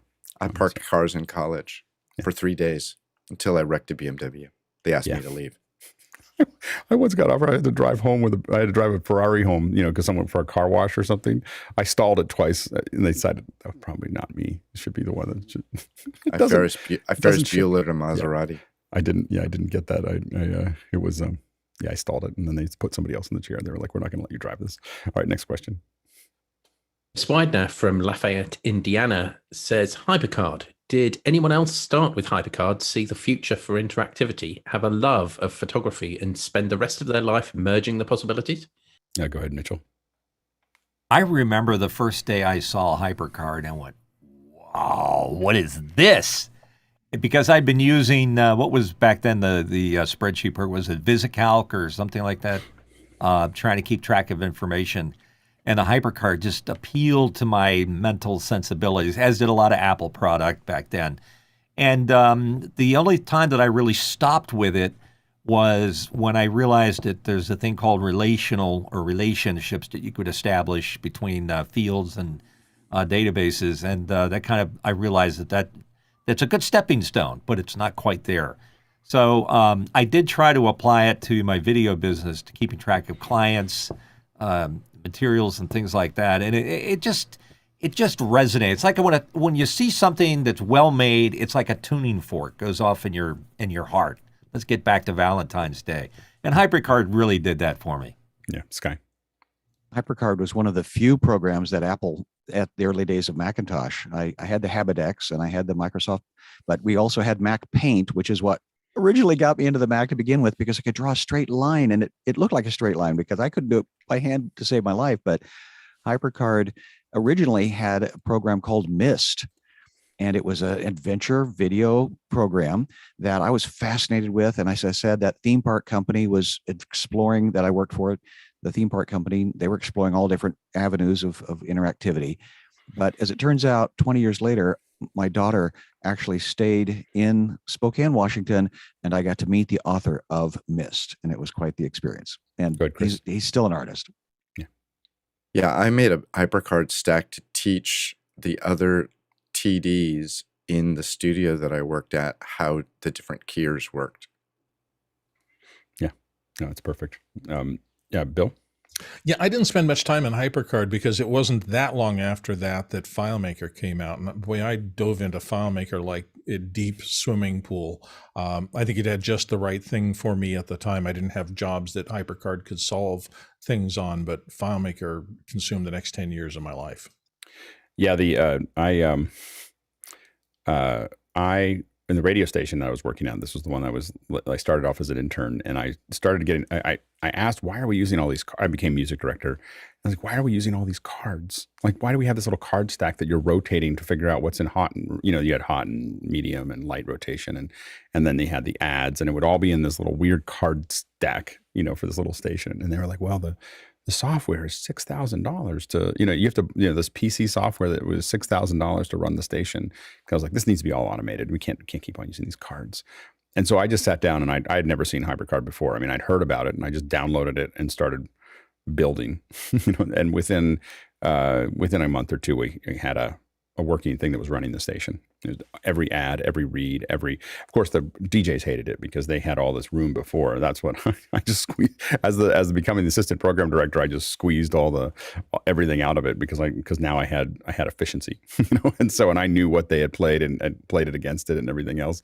But I was able to set times and everything else, and so that was my first thing. And then when I was working for Sony, I took that and I used it for my mailing list. I had my mailing list in Western Pennsylvania that had thousands of people on it that I gathered, and I could make any event around music work in Pittsburgh because I had this one little mailing list that was run out of Hypercard. So it was very, very useful. And my managers at Sony had no idea why all my events would work because they did not understand why a mailing list would be useful. Go ahead, Lois. Apple, Claris, FileMaker Pro. Yeah. That's the sequence. Yeah, absolutely. Next question. Josh Kaufman from Pittsburgh, Pennsylvania says, after you arrived into this industry, was it everything you thought it would be? Go ahead, Mitchell. I think the big shock for me was when I made the transition. Just because I was really good at radio didn't mean I was going to be really good at the business of running a studio, particularly audio and video editing. And the epiphany I had was there's a hierarchy to the way all this business works. And if you follow the hierarchy, then you have a path to everybody understanding what it is that you're doing. But if you don't follow the rules, don't follow the hierarchy, you're lost. So I had a quick lesson in forget what the laurels that you have from your past. Here's the way things are being done now. And it's the same thing here at office hours. I feel that I'm a neophyte to this whole business, but I'm doing the best I can, and I want to absorb it all like a sponge. Good, Sky. Well, I'm curious when you say this industry, because what I discovered, I fell into the business of entertainment industry. And so I was doing my Avid, I was telling my story, I was pushing the buttons, I was making the process happen. And then when I moved to Seattle, I was still pushing the same buttons, but that wasn't the industry I was in. I was in the industry of selling software. I was in the industry of selling Starbucks, coffee beans. And that's a corporate environment, still pushing the same buttons. But I think the clarity of understanding where does the money come from when you sell the product and what is the product, that will help you, because it's a different world between the entertainment and the corporate, even though there's anyway, that's a longer conversation. Yeah, go ahead, Bill. Yeah, I didn't run into it in my first probably 7 or 8 years. I thought, and I was having fun. I was having a great time. I was on the air, and then I was production director, and it was a Pulitzer station. It was a pretty market dominant station in where I lived in Phoenix, KTAR. And then I went to NAB the first year, and I suddenly got a view of how big the industry was, and I was literally walking past news helicopters, and there was a guy making a deal for a $30 million news helicopter. And I was going, okay, clearly I've been in my little pond and it's not connected by any waterways to this big ocean around me. And it started me having to reset my expectations about the possibilities and where or not I wanted to fit in. Also changed my relationship to understanding more about the sales side of the business and how the business economics of it all work, because those are different than the creative production elements. Yeah, I have to say, I went to Seabolt in 1994 in San Francisco, and then stayed in the Tenderloin because I didn't know anything about San Francisco. And then I went to NAB, I think, in Vegas, and first as just a person that just went to Seabolt, just looked at the exhibitor halls. I didn't even know that there were conferences. I just went and just wandered around the exhibitor halls because I didn't know anything about it. And then in 94, I went to I was a demo artist or 95 demo artist for Electric Image, and so I went, but I didn't know. All I knew was the Sands. The little Sands was like the multimedia area. Someone took me over to the convention center, and I saw like what real booths look like, the vast Sony booths and everything else. And it was like seeing this huge sea of technology that I had never seen before. And I realized that we thought we were pretty big because we had like a 20 by 20 booth in the little Sands, and it was big, And so, but I will say that for me, I know that a lot of times there was like times for me to move. Like it's time for me to go. Like I'm not, I thought that when I got to ILM, I'd probably stay long. I knew that I was trying to get to something other than what I was doing at ILM, but I was amazed at how quickly I got bored. that was kind of a real epiphany for me, is that I was working on shots. I actually found that I liked the previs at Lucasfilm more than the effects at ILM, because in previs you're doing a new shot every day, maybe 2 or 3 shots a day. They're cartoon versions. They're not super high quality, but you're just you're playing with ideas.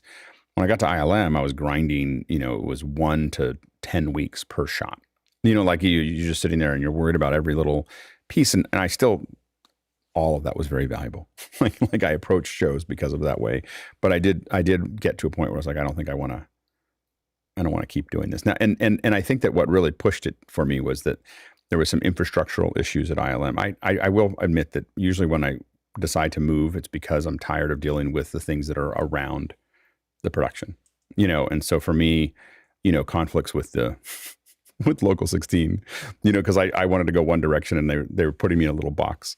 And I was like, I just don't, I want to keep moving. And it was hard to move inside of the the structure. And so I just decided I need to go. So, and usually it's like with clients who ding me for like, there's 1,000 little pieces of paperwork that they want to do, or they want to go through every line item. That's usually not a client I keep for very long. Clients that let's create something and we're going to figure it out and we'll all trust each other and figure that stuff out. Then I spend a lot of time working with them. But usually the clients who start getting into this line item thing with me usually means that, I won't say it at that moment, but our days are numbered because it's just, that's not the game I like to play. So that's what usually keeps it fresh for me, is finding clients that we can create cool things with. All right, let's go to the next question. John Snyder from Reno, Nevada says, what other industries are you flirting with? Go ahead, Lois. Well, since I'm retired, I don't really consider this an industry. I'll translate that to mean focus. And lately I've been working with after hours and office hours and being a panelist and doing that sort of thing. In that venue, in that focus, I am, going to produce an old new show. So Birding with Lois birthed here in office hours and office hours, and that is very exciting. I have done art for a long time, and I will probably incorporate that into some project in the future, but I have no clue where I'm going. I'll see what comes up. Go ahead, Jason.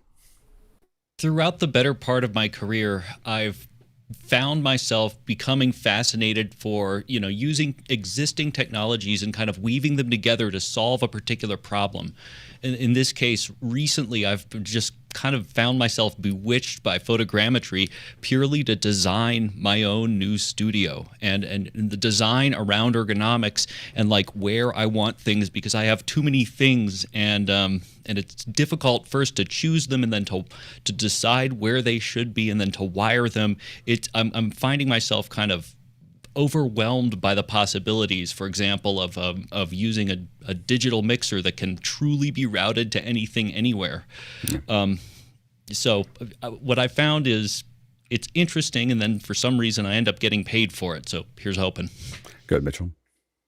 By profession, I'm an editor, a production designer, and motion graphics happens to be one of my little things that I fell into, and I'm really good at it. At least other people say so. But I'm an old radio guy, too, and I think anybody here that's been in radio knows that once you've been bitten by the radio bug, it's flowing in your blood, so you're always applying new things to radio or thinking back to what it was like in those days. And for me, the bug sort of reestablished itself, and I went into a business that was providing retail radio background music that was done like a radio station, but branding the store or the place that was. And I did some very big companies, and that was fun. So that was a radio bug sort of reasserting itself. Today, the business of editing and production has led me to doing these Zoom meetings and to office hours, because a lot of the material I was getting from clients was subpar. And I thought, how do I teach them to look better so that when I do the edit, it's going to look like a professional production rather than the CEO looking worse than everybody else around him. So this is my new flirtation with new business. Being here in office hours, I want to absorb as much as I can. I want to be good at it. And I think that I'm learning something every day when I'm here. So that's the thing I'm flirting with right here. Go, John. I look at my computer and I see a giant cash register. So I've been involved with the internet very early on, like 1988. I had my first Slip account, and so made a nice living on the internet, selling domains, acquiring domains, reselling domains, building websites, but building platforms. So any sort of operation that makes money beyond my time, anything that doesn't time equals money, is the equation that I'm always looking for. So I want to create a product that creates money while I'm sleeping. That's what I look for. I think for me, my industry, when I think about my industry, I just think of myself as I use pixels to connect people. And so everything that lives inside of that, I consider one industry. I don't have it like there's photogrammetry or video or audio or whatever. I'm using bits to connect, pixels or bits to connect people. And that's all I do, So that's what I, as far as an industry I'm flirting with, I'm I have designs that over the next 20 years I'll become completely self-sufficient with my own little home farm, and whether it's at this house or another house or whatever. But I'm getting back into farming. I grew up in farming, and I've decided I want to be able to farm everything, and mostly just because I just think it'll be fun. It's not like, oh, I need to do anything. I'm not trying to be a survivalist or anything. I just think that farming is fun, and I enjoy it. So I miss it. I think I miss putting my hands in dirt and doing things like that. So I'm going to spend the next probably 10 to 20 years. Next year or two will be the big jump. But and then I'll stream it, of course, because I know how to do all those things. So that'll be probably part of the mix. Next question. Liberty White from Atlanta, Georgia asks the panel to tell us about your first live stream or virtual event. What worked and what didn't? Go ahead, Sky. Alex, you're going to be the neighbor with the rooster, aren't you? At 4 a.m. Oh, yeah. The rooster. Oh yeah. We're not allowed to have roasters, though. I mean, I think that roasters or roosters. Roosters. We're not allowed. We're allowed to have roasters, but not roosters. You know? But it's not going to be the roosters that drive everybody crazy. It's the goats. The goats. Oh, contain your goat, sir. The first experience I had was watching a friend of mine not being out because he lost his wife, and he was from the theater experience that I had been a part of, my culture in my life, and he had been out of his house for over a year. And Zoom was what I saw, a tool by which to get his creativity going. And so we created Elephant in the Room Group, and it was a metaphor of improv around zoo animals in group therapy on a Zoom conference call. And so it's on YouTube. You can go look at it. Was it a success? It got the gentleman to get out of his head, and the therapy of it. That was sorry, I'm going to cry because that was the value of it. Would it get the eyeballs? I don't really care, because it brought us out of ourselves. And so that was one of the first events. And then, of course, to be working with Graham Kerr, who was at the beginning of television, at the beginning, and then that spun off to be working with Madeline Smithberg, that created and pioneered a whole new thing. And then to be working with Alex Lindsay, who again is pioneering a whole new thing. And as we're going to talk about mentors eventually, I've learned a lot. I failed forward fast. And we already talked about my flat nose and the grindstone. Go ahead, Mitchell. Yeah, it's more like these questions are for us to answer and enjoy and get it off our chest than it is for the people listening and watching. But for me, I was in the middle of a very successful business doing motion graphics and packages and roll-ins for big meetings for big corporations. And then one of them came along that wanted to stream their anniversary show. And I did all the production, and they said, "Can we stream?" I went, "Yeah." So I called Akamai, and we got it all worked out, and it went well. But the problem was, when the job was all said and done, there was some glitch or some problem, I don't recall what it was, that went wrong, and this voice echoed in my head, and it was recommendation given to me by a gentleman by the name of John Lyons, who's a very smart man, and he said, try not to get the second part of the work. In other words, if you're going to produce the work and make a fair dollar for your effort, don't do the presentation of the show, because that's the area where something's liable to go wrong beyond your control. And then guess what? They're not only going to not pay you for the staging of the program, but not for the work you did before that. So try to keep them separate and don't do them together. So that was my little experience. Go ahead, John. Can't remember the first stream, but I can tell you one of the most memorable. Our company was incorporated in 1996, Hello Network here in Las Vegas. We were one of the first streaming companies. Before the word streaming was a word, one of our clients was Kelsey Grammer. And Kelsey Grammer had a setup in his house, and Christmas Eve every year, he used to read "'Twas the Night Before Christmas," and it was heartfelt and very, very touching. We did that for a few years in a row. Go ahead, Bill.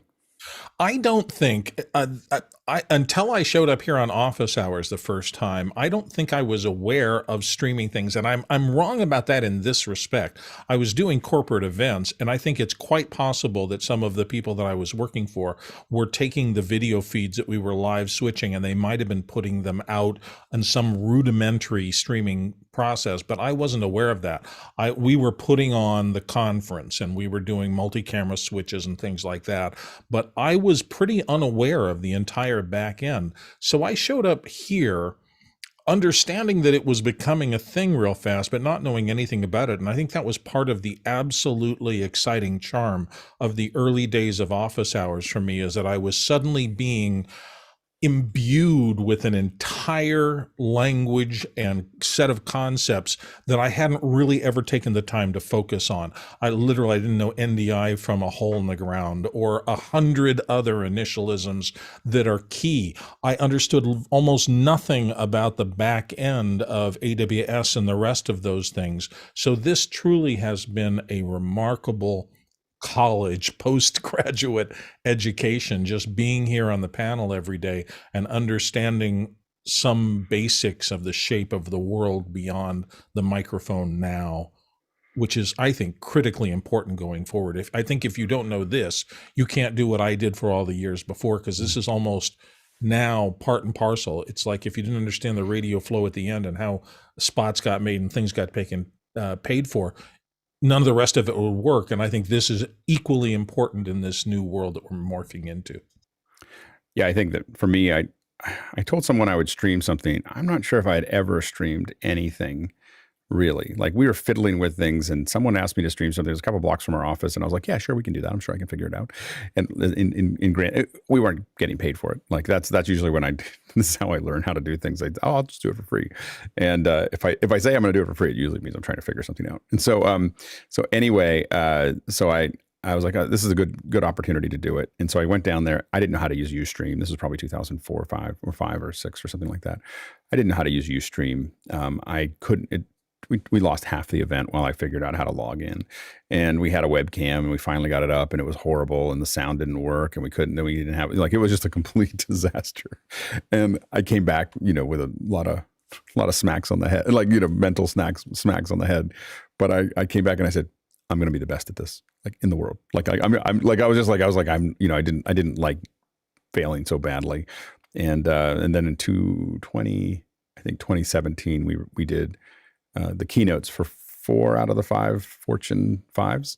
And I was like, I think I made it.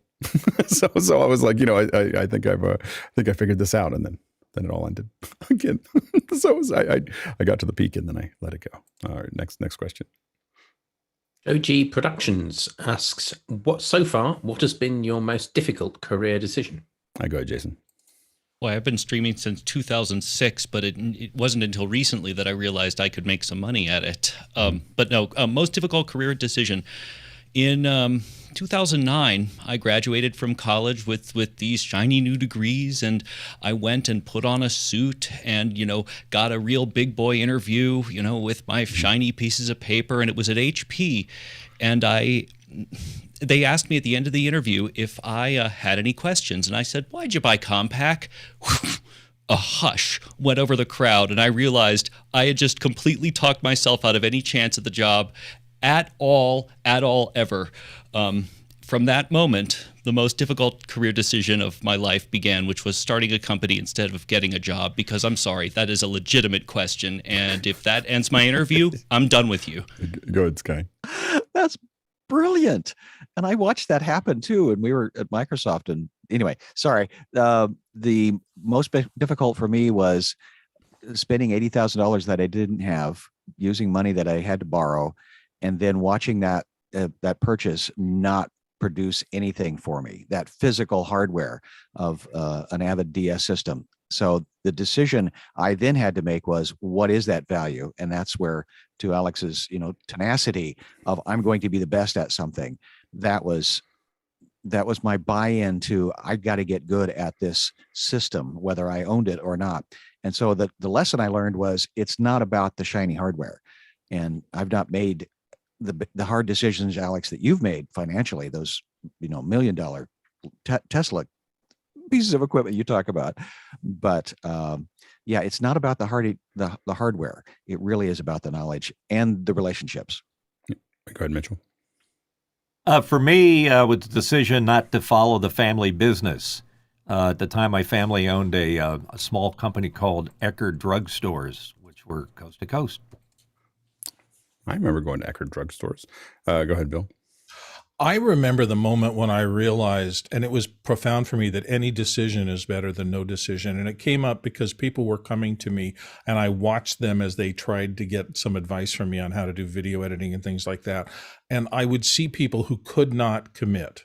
They couldn't commit one way or another. And it often happened about hardware. They'd come and ask about a camera and I'd say, look, it's more important to learn how to shoot. So buy any camera you want. Just start learning how to shoot. And they would come back 2 months later and they'd still be worried about which camera was best. And it just hit me like a ton of bricks that a bad decision is often better than no decision, because if you're not decisive, you're never going to move forward. So I stopped worrying about whether my decisions were perfect. I would do the best I could with the information I had at the time. I would try to have a back out of it system. If this doesn't work out, what else can I do? But make the decision. If you don't, you either stand up and do the work or you don't stand up and do the work. And anything that causes you not to do the work is a disaster. Bigger disaster than any decision you'll make. It's funny. My uncle used to run a farm for Ted Turner.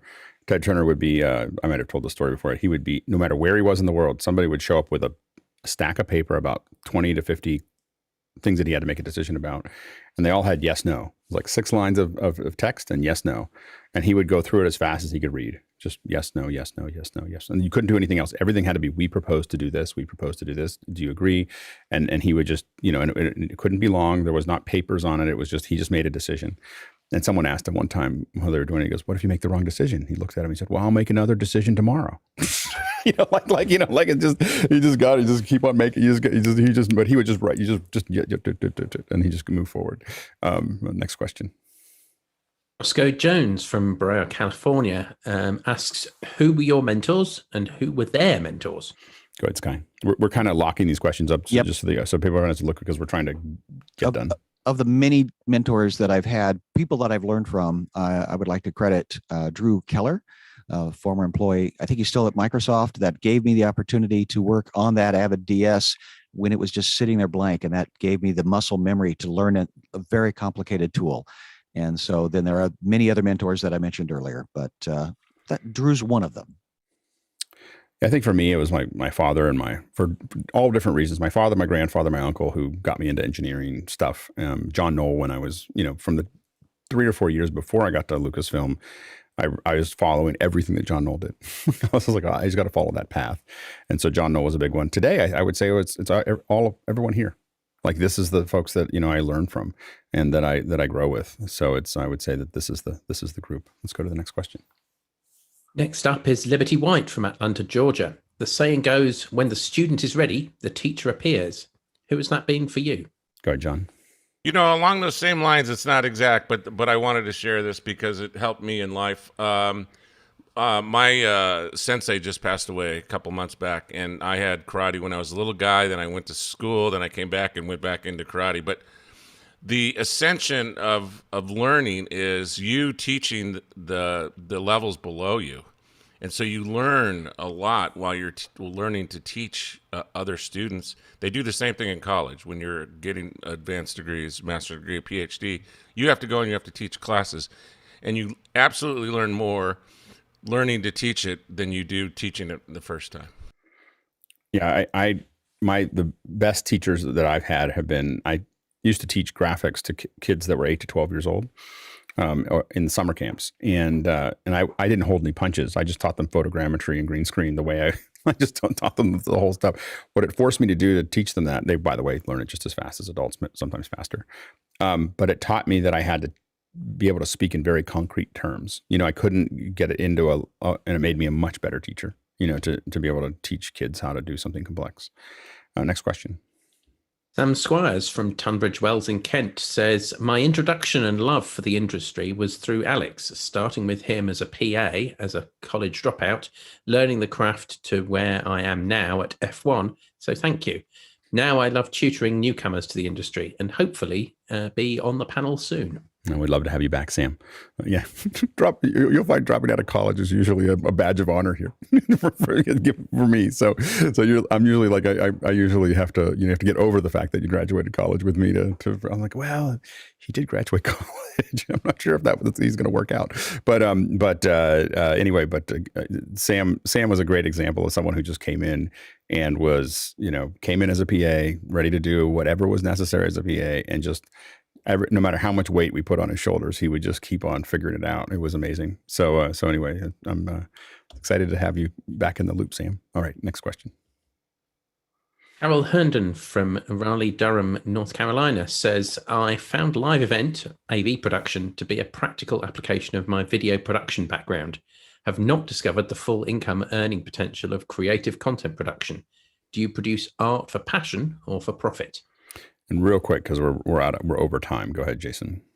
Over the last 10 years, I shot well over a million still photos on stage shooting electronic music, which is truly what I absolutely loved. I shot all the greats, and I never charged for it. However, my framing, despite not being in the right place in the frame right here, will be forever changed. So to that end, I think it's valuable in and of itself. Yep. Good, Bill.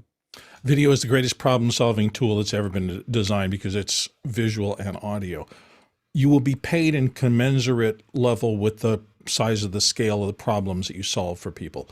The trick is getting people to trust you with their problems. You walk into a corporation, they will let you solve small problems and training and things like that. If you get to the corporate level where their problems are costing them $10 million a month, then they will pay you a princely sum to stop that problem from happening.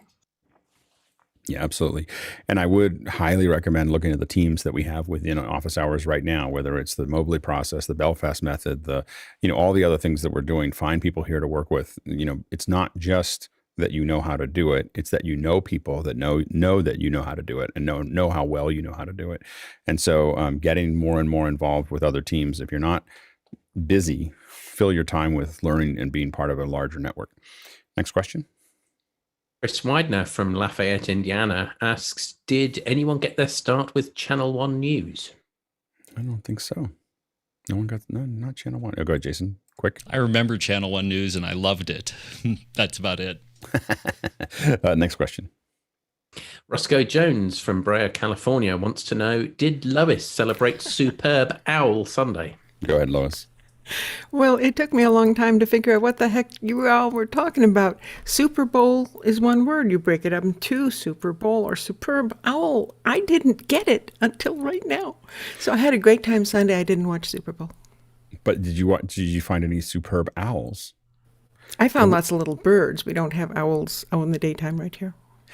They had a lot of, I guess they were posting them on Twitter. There was a lot of owls. I'll go check it out. Thank you. Yeah, exactly. Yeah, it sounds like something that is new and fun. All right. Well, thanks so much to our producers for a great set of questions to keep this one going. This is a little bit of an experiment. It was actually pretty successful from a viewership perspective. But it was a little experiment to see. I like every once in a while stopping and just having some philosophical discussions, even outside of Sunday. So that was a lot of fun. Remember that, and then for the panelists, of course, thank you for your stories. It was great. Great way to pull that together. And of course, your answers in the first hour as well. And tomorrow we're going to talk about Super Bowl. And Wednesday, we're going to talk about the Super Bowl. We only get to do it once a year.